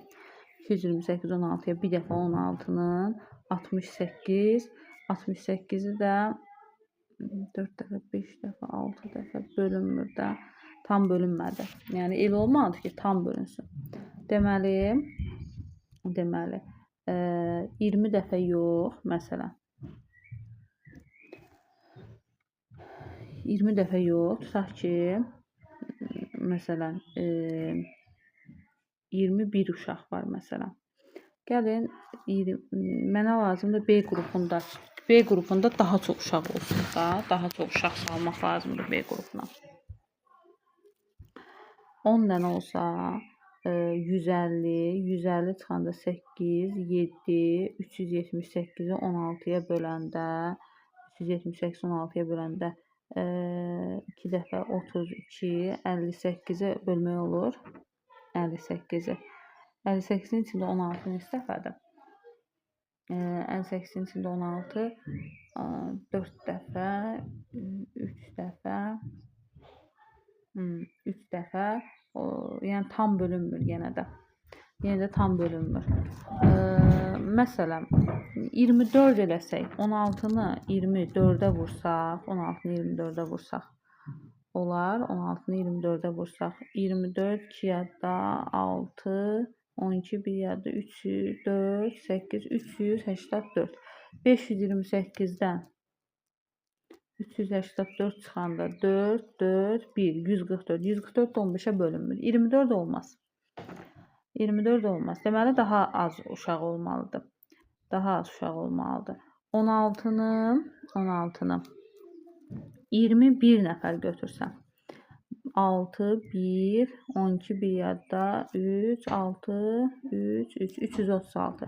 528-dən 336 çıxıram. 2 ilə qutaracaq. O da 15-ə tam bölünməyəcək. Elə eləməliyəm ki, tam bölünsün. Tam bölünmək üçün bu 8 buradan getməlidir. Onda 18-ə vurmalıyam. 18-ə vururam ki, bunun sonu 8-lə qurtarsın. Bunun sonu 8-lə qurtarsın. Və bundan çıxanda sonu 0-la qurtarsın ki, 15-ə bölünə bilsin. 0, 4, 240. 240 15-ə tam bölünür. Bir dəfə 15-in 90-ın da içində 6 dəfə bölünür. Deməli, ən çox 18 dənə B qrupunda uşaq ola bilər. Doğru cavab A variantı. Növbəti 48-də A qabının həcmi B qabının həcmindən 2 litr azdır. A qabının həcmi B qabının həcmindən 2 litr azdır. B qabı onda x-dırsa həcmi, A qabı olacaq x-2. B qabının həcmindən 2 litr azdır. A qabı ilə 28 qab tutan bidon, A qabı ilə 28 qab tutan bidon. 28 qab, 28 vurulsun x-2 bidonun tutumudur deməli. B qabı ilə 21 qab tutub. Bərabərdir deməli 21 vur x-a. Buna görə A qabının tutumu neçə litrdir? Vurub açaq. 28x çıx 56 bərabərdir 21x. 28x-dən 21x çıxıram. 7x bərabərdir 56x də bərabərdir 8. A qabının tutumunu istəyir. 8-dən çıxıram 2-ni, qalır 6. Deməli, A qabının tutumu 6 litrdir. Doğru cavab C variantı. Baxaq növbəti suala. Aşağıda verilən altıbucaqlılardan hər birinin daxilində bir ədəd yazılmalıdır. Hər hansı bir altıbucaqlının daxilində yazılan ədəd ona qonşu olan iki altıbucaqlının daxilində yazılan ədədlərin cəminə bərabərdir. Şəkildə 3 ədəd verildiyinə görə x-in yerində hansı ədəd yazılar?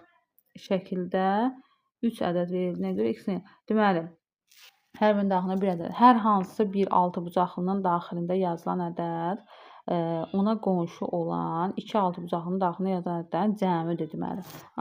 Şəkildə əgər 3 ədədi verilibsə, hər birinin daxilində bir ədəd.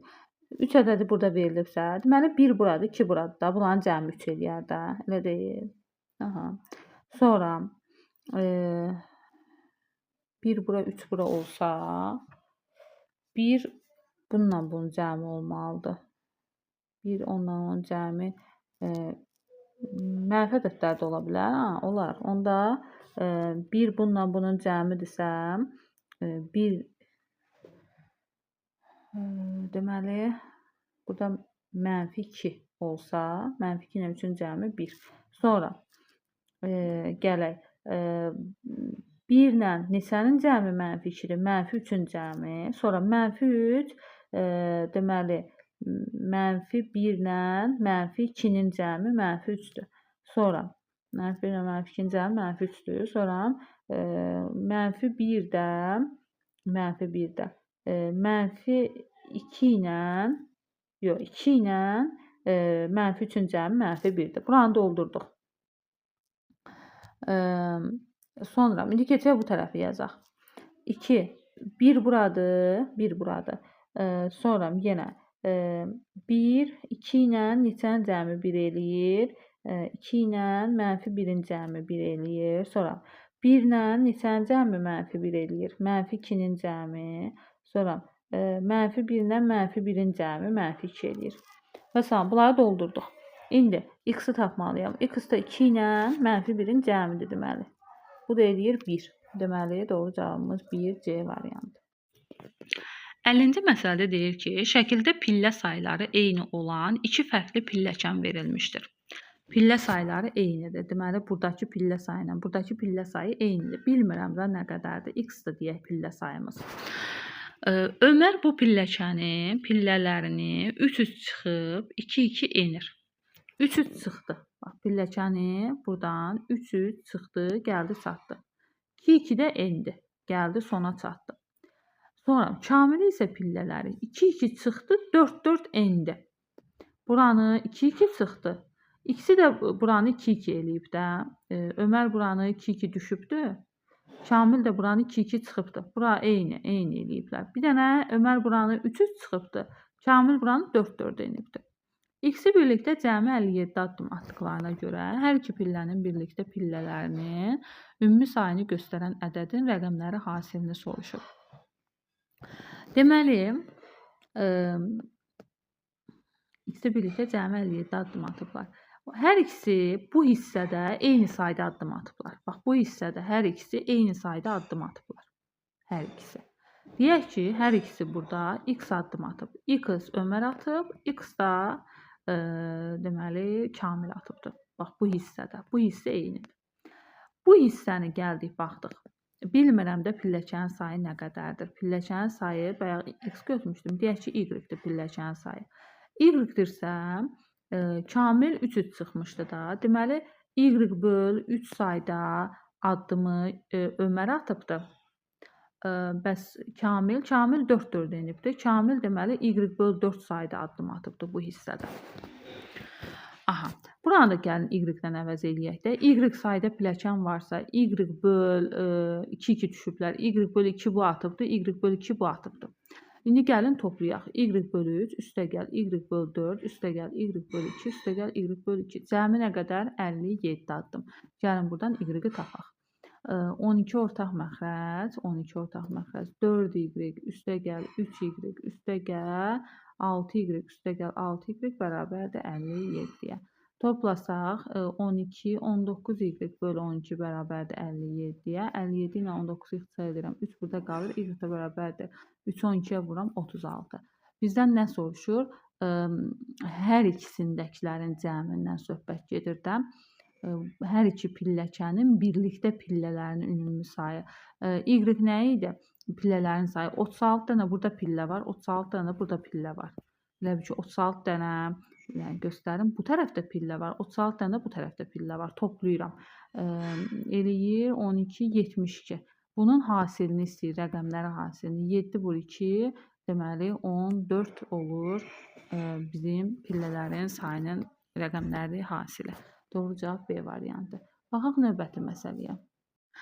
51-ci məsələdə deyir ki, bir torbadan hər dəfə torbadakı topların sayının yarısının 5 artığı qədər top çıxardılar.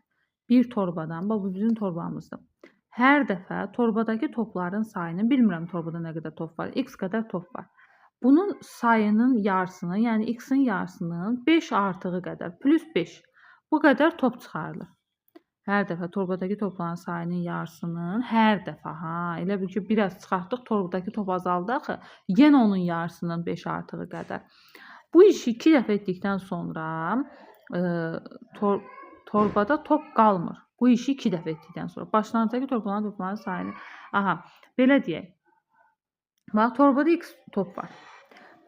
Birinci dəfə çıxartdılar bu qədər. Nə qədər qaldı? Gəl baxaq. X-dən çıxıram, x bölü 2 çıx 5-i.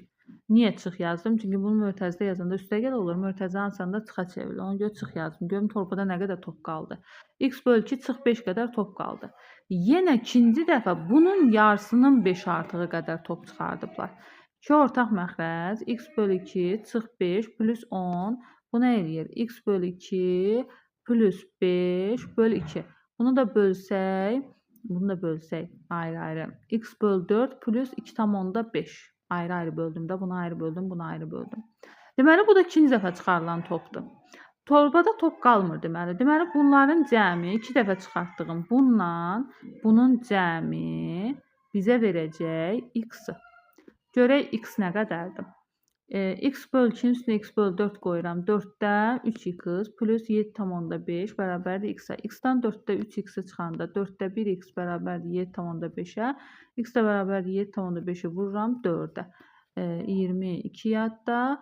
20-nin sıfırını siləcəm də vergül olduğuna görə. 28, 2 də yadda 30. Deməli, torbada əvvəlcə 30 dənə top var. Rəqəmləri cəmini istəyir də 3 plus 0 doğru cavab olacaq 3B variantı. Baxaq növbəti suala. 52. İki qurbağa düz xətt üzərində bir-birinə doğru eyni anda tullanmağa başlayırlar. 2 dənə qurbağa. Tullanırlar. Qurbağalardan biri hər dəfə 60 cm, digəri isə 72 cm məsafəyə tullanır. Qurbağalar aralarındakı məsafənin tam orta nöqtəsi olan K-da qarşılaşırlar. Deməli, buradan bura x məsafədirsə, bunlar tam ortada qarşılaşırlar. Deməli, buna görə iki qurbağanın qarşılaşana qədər etdikləri cəmi tullanma sayları aşağıdakılardan hansı ola bilər? Deməli, gəlib baxaq. Tam ortada qarşılaşdıqlarına görə, deməli, bu qurbağanın gəldiyi məsafə ilə bu qurbağanın gəldiyi məsafə eynidir. Gəl baxaq. 60 sm ilə 72 sm nə vaxt tullana gəlirlər də, nə vaxt eyni olar məsafələri, nə vaxt üst-üstə düşər. Bunun üçün 60 ilə 72-yə əköb tapırıq. Əköb tapırıq. Buradan çıxardaq, deməli, neçə ötəcək xaricinə 6-nı çıxartsaq, 12-ni çıxarda bilərəm. 12-ni çıxartsam, burada 5 qalar, burada da 6 qalar. 5 ilə 6 30, 30 da 12-yə vuranda 360. Deməli, 360 sm bu gəlibdir. 360 sm bu gəlibdir. Onda 360-ı bölürəm 72-yə. Görün bu qurbağa nə qədər tullanıb. 360-ı 72-yə böləndə 5 dənə bu qurbağa tullanır. 360-ı deməli 60-a böləndə 6 dənə bu qurbağa tullanır. 11, eləmi? Cəmi 11 dənə tullanırlar. İndi 11 variantlarda yoxdur. Deməli, bu 360-dan daha çoxdur. Artırıram getdikcə. 360 olmasın, 2-yə vurum. 720 olsun. Bu da 720. 720-ni 72-yə böləndə 10 dəfə bu tullanır. 720-ni 60-a böləndə 12 dəfə bu tullanır. 2-yə vururam getdikcə. Elə nəticəmi də bunu da 2-yə vursam 22. 22 də variantlarda yoxdur. Bax, nəyə görə bunu dəyişə bilərəm? Çünki ola bilər soruşur. Variantda deyir ki, bunlardan hansı ola bilər? 11-in vuruqlarıdır da. 11-i 2-yə vurdum, variantda yoxdur. 3-ə vurum. 33. Deməli, 33 ola bilər. Yəni, 11-i tapandan sonra baxırıq varianta. 11-in vuruqları hansıdır? Hansı varsa o olacaq. Doğru cavabımız 33. Belə, baxaq növbəti səhifədəki məsələlərə. Növbəti 53-cü məsələdə deyir ki, Sənan yerdən hündürlüyü 40 sm olan stolun üstünə çıxır. Sənan çıxır. O əlindəki topu başı üstünə qaldırır və şəkildəki kimi yerə atır. Top yerə 2 dəfə dəydikdən sonra buraxıldığı hündürlüyün 40% qədər yuxarı qalxır. Bir dəqiqə, bir də oxuyaq. O əlindəki topu başı üstünə qaldırır və şəkildəki kimi yerə atır. Top yerə ilk dəfə dəydikdən sonra, bu ilk dəfə dəydikdən sonra söhbət buradan gedir. İlk dəfə yerə dəydikdən sonra buraxıldığı hündürlüyün 40% qədər yuxarı qalxır. Buraxıldığı hündürlük nə qədərdir? X-dir tutaq ki, bilmirik. Bunun 40% qədər hündürlüyə qalxır. Yəni, gəlin qıraqda yazım. X vur 4 bölünsün 100, X vur 40 bölünsün 100, ixtisar eləsək 5-də 2X. Deməli, buradan burada hündürlük olacaq 5-də 2X. Bunu da yazdıq. İndi nə deyir? Daha sonra yenidən yerə dəyir və bir öncə yüksəldiyi hündürlüyün 65% qədər yüksəlir. Bir öncə, yəni bundan qabaq nə qədər yüksəlmişdi? 5-də 2x yüksəlmişdi, eləmi? İndi bunun 65% qədər yüksəlir. Gəlin tapaq 5-də 2x-in 65%-ni hesablayaq. 5 ilə 65 ixtisar gedir, 13 qalır. 13-də 2-yə vuranda 26x bölünsün 100. 26x bölünsün 100. Yəni, deməli, burada qalxdığı hündürlük, bax bu hündürlük 100-də 26x-dir. Və bu bərabərdir 52-yə. Görürsünüz, yazılıbdır. Qutunun içi 52 sm hündürlükdədir. Ora qalxıb ki, düşüb də onun içinə. İndi deməli 100-də 26x əgər 52-yə bərabərdirsə, x buradan neçədir? Bunları ixtisar edirəm 2, 200. Deməli, x-imiz 200-dür. Deyir ki, Sənanın boyu neçə santimetrdir? Deməli, bir dəqiqə düzgün elədikmi? 2 dəfə. X-i tapdıq ki, x 200-dür. Sənan yerdən hündürlük, stolun üstünə çıxıb axı Sənan. Stolun üstünə çıxmalıyıq. 40 sm olan hündürlükdə stola çıxıb. Buradan bura 40-dır. Buradan bura 200-dür. Onda Sənanın boyu nə qədərdir? 200-dən 40-ı çıxıram, Sənanın boyu olur 160. Doğru cavab D variantı. Növbəti sual 54. Aşağıda görünüşü verilən kubun bütün üzərində yazılan ədədlər ardıcıl natural ədədlərdir. Buna görə bu kubun üzərindəki ədədlərin cəmi neçə fərqli qiymət ala bilər? Aşağıda görünüşü verilən kubun bütün üzərində yazılan ədədlər ardıcıl natural ədədlərdir. Deməli 61 burdadır, 62 burdadırsa, 63 burdadır, 64 burdadırsa, 65 arxadadır, 66 da deyək ki, burdadır. Ardıcıl ədədlərdən söhbət gedir də. Sonra buna görə bu kubun üzərindəki ədədlərin cəmi neçə fərqli qiymət ala bilər soruşur. Bu bir hal. Baxın, bu bir hal. Bir dənə də, məsələn, belə ola bilər də, bax, indi bizə nə verib içindəkilərə? 61 bura verib, tutaq ki, 64 bura verib, 62 bura verib. Tutaq ki, bəlkə 60-dan başlayıb ardıcıl saymağa.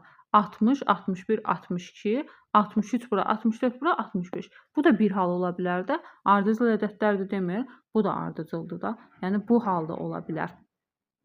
Sonra, məsələn, başqa nə ola bilər? Gəlin baxaq.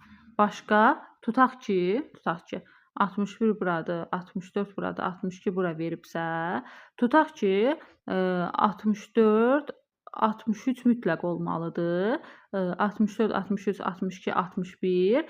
Məsələn, bəlkə 60, 59 olubdur. Bu da ola bilər də. 59, 60, 61, 62, 63, 64. Belə. Bu da ola bilər. 60 bir dəqiqə. 59, 60, 61, 62. Neçə dənə oldu? 1, 2, 3, 4, 5, 6. Aha, doğrudur. Bu da bir hal. Da bundan az ola bilməz. 59-dan aşağı ola bilməz. Niyə? Çünki burada 64 var. Maksimum 64 var da. Yəni 59-dan aşağı olsa gəlib 64-ə çatmaz. Məsələn, 58-dən başlasaq 63-ə kimi rəqəm yaza bilərik. 64 olmaz axı. Ona görə bu bir hal. Bu iki hal. Sonra 59, 60-ı qoyduq. 60-ı qoyduq. Burada nə yazmışdım mən? 61, 62, 63, 63, 66-ya getmişdim. Hə, bu da ola bilər də. 61-dən başlaya bilər. Bu da ola bilər. 61-dən də başlayanda 66-ya doğru gedir. Bax bu şəkildə. Və salam. Deməli 3 dənə hal ola bilər. Doğru cavab C variantı. Növbəti sual.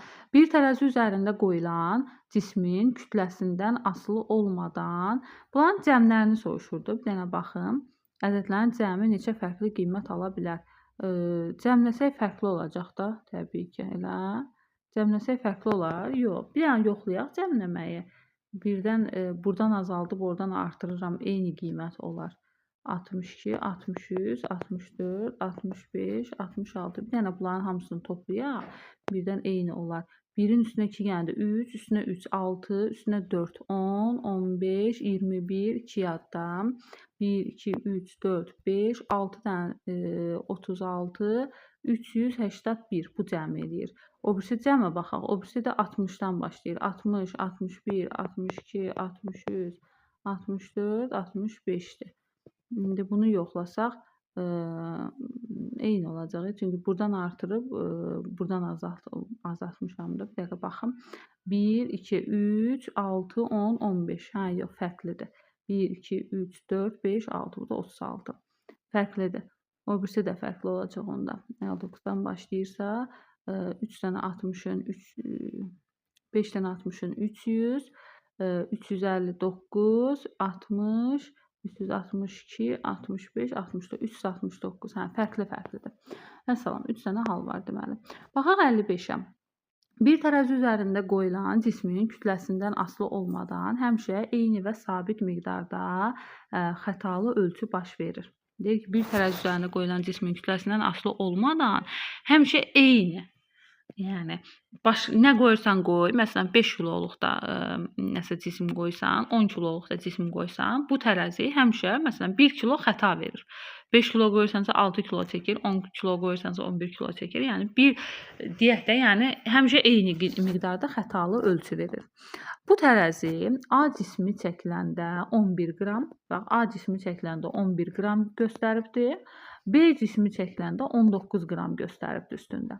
A və B cisimləri birlikdə çəkiləndə toplansam isə 35 qram göstərir. 35 qram göstərir. B cisminin kütləsi, həqiqi kütləsinə söhbət gedir. Bax, A ilə B-ni toplayanda əslində nə göstərməlidir? 11 ilə 19 göstəribsə, 11 ilə 19 göstəribsə, nə qədər göstərməlidir? 11 üstəgəl 19, 11 üstəgəl 19, 30 qram göstərməlidir. Bu göstərir 35 qram. Deməli, nə qədər fərq eləyir? 5 qram.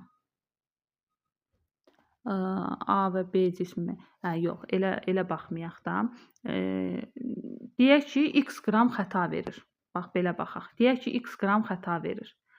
11 A cismini çəkəndə 11 qram. A cisminin çəkisi olsun x, B cisminin çəkisi olsun y. Həmişə eyni qədər xəta verir. Deyək ki, həmişə z qədər xəta verir. A cismi x plus z 11-dir. B cismi y plus z 19-dur.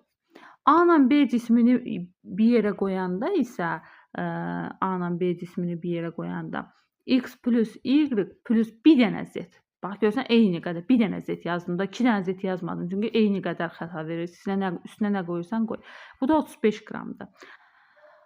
İndi burada toplasam, tərəf-tərəfə toplayım. X plus y plus 2z bərabərdir 30 olar. Buradan x plus y nəyə bərabərdir? 30 çıxılsın 2z-ə. Buradakı x plus y-in yerinə gətirib 30 çıx 2z yazıram. Plus z bərabərdir 35. Deməli, mənfi z bərabərdir 30 çıx z-dir də, eləmi? 30 çıx 2z, mənfi z bərabərdir 5-ə, z də bərabərdir mənfi 5-ə. Deməli, hər dəfə 5 qram xəta veribdir. Mənfi 5 görürsünüz alında. Hər dəfə 5 qram deməli bu tərəzi xəta verir. Onda B-nin həqiqi kütləsi, əgər B-ni tərəziyə qoyub 19 qram almışamsa, 19-dan o 5-i çıxıram və B-nin həqiqi kütləsi deməli, hər dəfə onda bu az göstərir. Az göstərir. Mənfi 5 olduğuna görə az göstərir. Onda 19-un üstünə 5 gəlirəm, eləyir 24. Deməli, B-nin həqiqi kütləsi 24 qramdır.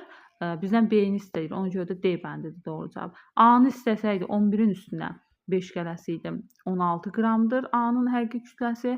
İndi bu ikisini yoxlayaq. Bu ikisini qoysa 19, deməli bu ikisini qoysa həqiqilərini toplayaq. 10 bir yadda deməli 40 da elə. Bu da 5 qram az göstərir. Görürsünüz 35 göstərir. Bəli, həqiqətən də doğrudur. Deməli doğru cavab D variantı. Deməli 56-cı məsələyə baxsaq, deyir A, B və C ədədlərinin hər birinin natural bölənlərindən biri aşağıda verilmişdir. A ədədinin natural bölənləri, deməli burada 9-dursa, deməli bundan əvvəlkilər 9-dan kiçik olmalıdır. Bax deyir soldan sağa doğru kiçikdən böyüyə sıralanmışdır. Deməli burada 9-dan kiçik bölənlər yazmalıyam da. 1 ola bilər, məsələn 2, 3, 6, 9 bu şəkildə ola bilər də. Bir də 18. Belə ola bilər də. Deməli, bu 18 ədədidir. Sonra, buradan hansı olacaq? Natural bölənlər 8 buradadırsa, 8 isə bundan əvvəl deməli 1, 2, 4 ola bilər. 1, 2, 4 ola bilər. Bir də deməli 16. Deməli, bu ədəd də 16 ədədidir. A ədədi 18-dir deməli. B ədədi 16-dır. C ədədi də 1, 3, burada da 9-dursa, burada da 27 ola bilər. Deməli, C ədədi 27-dir. Bunların cəmini tapsaq, 14, 11, 1 yadda, 2, 4, bu da 5, 51. Deməli, bunların cəmi, dəqiqə düz topladıq, 14, 21-dir, 4, 2, 4, 61. Doğru cavabımız D variantı. Baxaq növbəti səhifəyə. 57-də deyir Aytənin 6 il sonrakı yaşı atasının indiki yaşının 1/4 qədərdir. Aytənin bilmirəm nə qədər yaşı var. Bu da atasının. Aytənin 6 il sonrakı yaşı. İndi deyək ki, Aytənin x yaşı var. 6 il sonra x plus 6 yaşı olacaq. X plus 6 atasının indiki yaşının 1/4-idir. Atasının indiki yaşı y olsun. Deməli, x plus 6 1/4 y-ə bərabərdir. Anasının 3 il sonrakı yaşı isə Aytənin indiki yaşının 4 misli olacaq. Anasına da yazaq. Anasının indiki yaşı z olsun. Anasının 3 il sonrakı yaşı z plus 3 olacaq. Aytənin indiki yaşının 4 misli. Aytənin indiki yaşı x-dir da 4x-ə bərabərdir deməli. Hal-hazırda hər üçünün yaşlarının cəmi 93-dür. Aytən anadan olanda anasının neçə yaşında idi? Toplayaq. Hal-hazırda hər üçünün yaşı, yəni x plus y plus z 93-ə bərabərdir. Gəl buradan z-i tapaq. 4x çox 3-dür. Buradan da y-i tapaq. Y-də bərabərdir. 4-ü vururam o tərəfə. 4x plus 24-dür. Yerinə qoyuram, gətirib burada. X yerində qalır. Y-in yerinə 4x plus 24 yazıram. Z-in də yerinə 4x çox 3 yazıram. Bərabərdir 93-ə. 4x, x, 5x, bu da 4x, 9x plus 21 bərabərdir 93-ə. Deməli, buranı hesablayaq. 9x bərabərdir 93-dən 21 çıxanda 72, x bərabərdir 72-nin 9-a bölündə 8. Deməli, Aytənin indi 8 yaşı var. Gəlin də anasını hesablayaq. 4-ü vururam 8-ə. Buradan hesablayıram da, anasının yaşıdır, indiki yaşıdır. 4-ü vururam 8-ə 32, 32-dən də 3 çıxıram. 29. Deməli, anasının 29 yaşı var, Aytənin indi 8. Çıxıram 8-i ki, Aytən anadan olanda anasının 21 yaşı olubdur. Doğru cavab A variantı. 58. Qutuda olan şokoladların 9-da 4-ü bir qrup uşağa 4-4 paylananda 3 uşağa şokolad çatmır. 9-da 4-ü bir qrup uşağa 4-4 paylananda 3 uşağa şokolad çatmır. Əgər şokoladların hamısı uşaqlara 300 paylanırsa 33 şokolad artıq qalır. Qutuda olan şokoladlar x olsun. Bunun 9-da 4-ünü uşaqlara paylayanda 4-4 paylayanda 3 uşağa şokolad çatmır. 4-4 paylayıram da elə 4-4 hərəsinə 4-4 verirəm. Bir qrup uşağa 4-4 paylayanda 3 uşaq. Deyək ki, qrupda y uşaq var. Deyək ki, qrupdakı uşaqların sayı y-dir. 4-4 paylayanda hər uşağa 4y şokolad verirlər də. 9-da 4x şokoladdan 4-4 paylayanda 3 uşağa şokolad çatmır. Deməli, 9-da 4x bərabər olur 3 uşağa şokolad çatmır da. Y çıx 3 vurulsun 4. 9-da 4. Aha, bunu yazdıq. Sonra, əgər şokoladların hamısı uşaqlara 300 paylansa 33 şokolad artıq qalır. Qutda olan şokoladların 33 artıq qalır. Deməli, x çıx 33. Qutda olan şokoladların sayı x-dir daha. 33-ün çıxdım. Bu qədər paylanıb. 3 uşaqlara paylanıb. 3y. 3y. Belə. Buradan hesablayıram indi. 9-da 4x tənlik qururam da. 9-da 4x bərabərdir 4y çıx 12-yə. Buradan x nəyə bərabərdir? 3y plus 33-ə də. X-in yerinə gətirib burada qoyuram. 3y plus 33 bərabərdir 4y çıx 12. Aha, vurub açsaq. 9-da 4-ü 3y-ə vuranda 3-də 4y üstə gəl. Bu da 3-də 44 bərabərdir 4y çıx 12. Bir tərəfə keçirsək 4y-dən çıxıram 3-də 4y. 3-də 44-ün də üstünə gəlirəm 12. Bu olur 3-də 12-dən 4 çıxanda 8y bərabərdir 3-də 36 üstünə gələndə 80 eləyirəm. 6 80. İxtisarlarımızı eləsək y bərabərdir 10. Y-imiz 10 oldu. 10 nədir? Y nə istəyir bizdən? Buna görə bu qrupdakı uşaqların sayı bəli. Y-dir, Y-də 10 olur. Doğru cavab D variantı. Baxaq növbəti məsələyə. 59-da deyir ki, parça satıcısı dülgərə 1 metrlik taxta xəttkeş sifariş verir. Dülgər isə ona səhv olaraq üzərində ölçüləri yazılmayan 75 sm-lik xəttkeş göndərir. Parça satan bu xəttkeşdən istifadə edib satış edir. Satıcı düzgün xəttkeşdən istifadə etdikdə 5% qazanc əldə edirsə, digər xəttkeşdən istifadə etsə neçə faiz qazanc əldə edər? Deməli, satıcı 1 metrlik taxta xəttkeş sifariş edib də, yəni 100 sm-lik. 100 sm-dən 5% gəlir əldə edirsə, 5% gəlir demək 105% deməkdir də. 75 sm-lik xəttkeşdən istifadə etsən nə qədər qazanc əldə edər? X.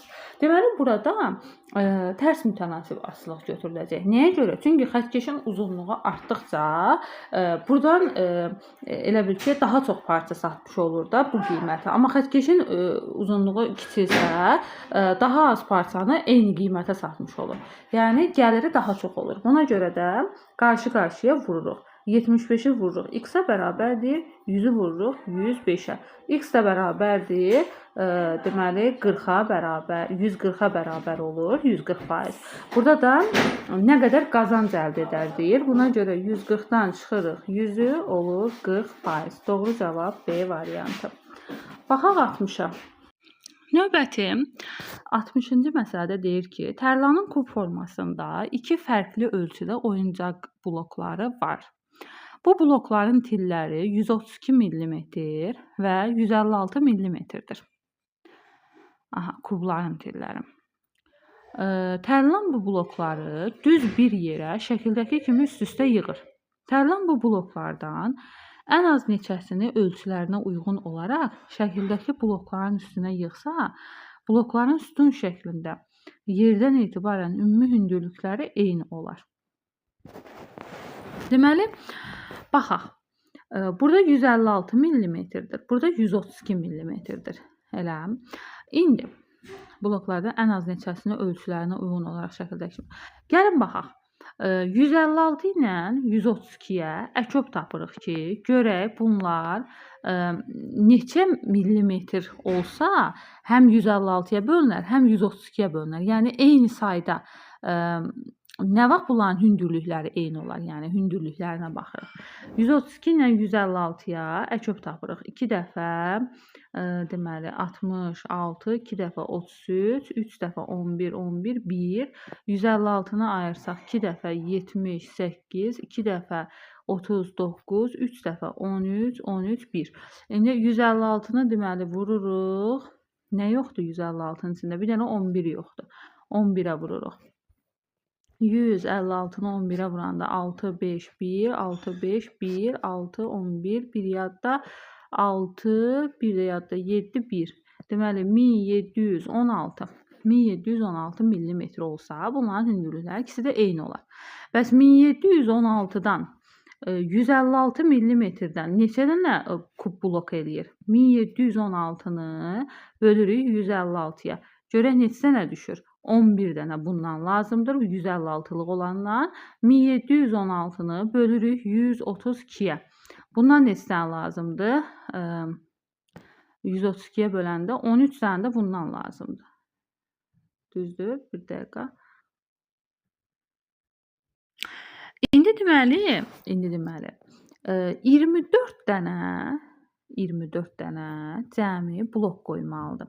Yox, belə toplamayaq da. 11 dənə 156-lıq olan blokdan lazımdır. Neçəsi burada var? Gəlin sayaq. 1, 2, 3, 4'ü burada var. Neçəsi çatışmır? Deməli 7 dənəsini qoymalıdır bu 156-lıqda. Bəs o birisindən 13 dənə üst-üstə olmalıdır ki, boyları eyni olsun. Neçəsi var burada? 1, 2, 3, 4, 5 dənəsi burada var. 13 dənə olmalıdır. 8'i də bundan lazımdır. Toplasaq, deməli ən az 15 dənə blok bunların üstünə qoymalıdır. Doğru cavab C variantı. Bu şəkildə deməli bugünkü lisey imtahanına düşən sualların izahlarını paylaşdım. Bu videomuzda bu qədər. Sağ olun.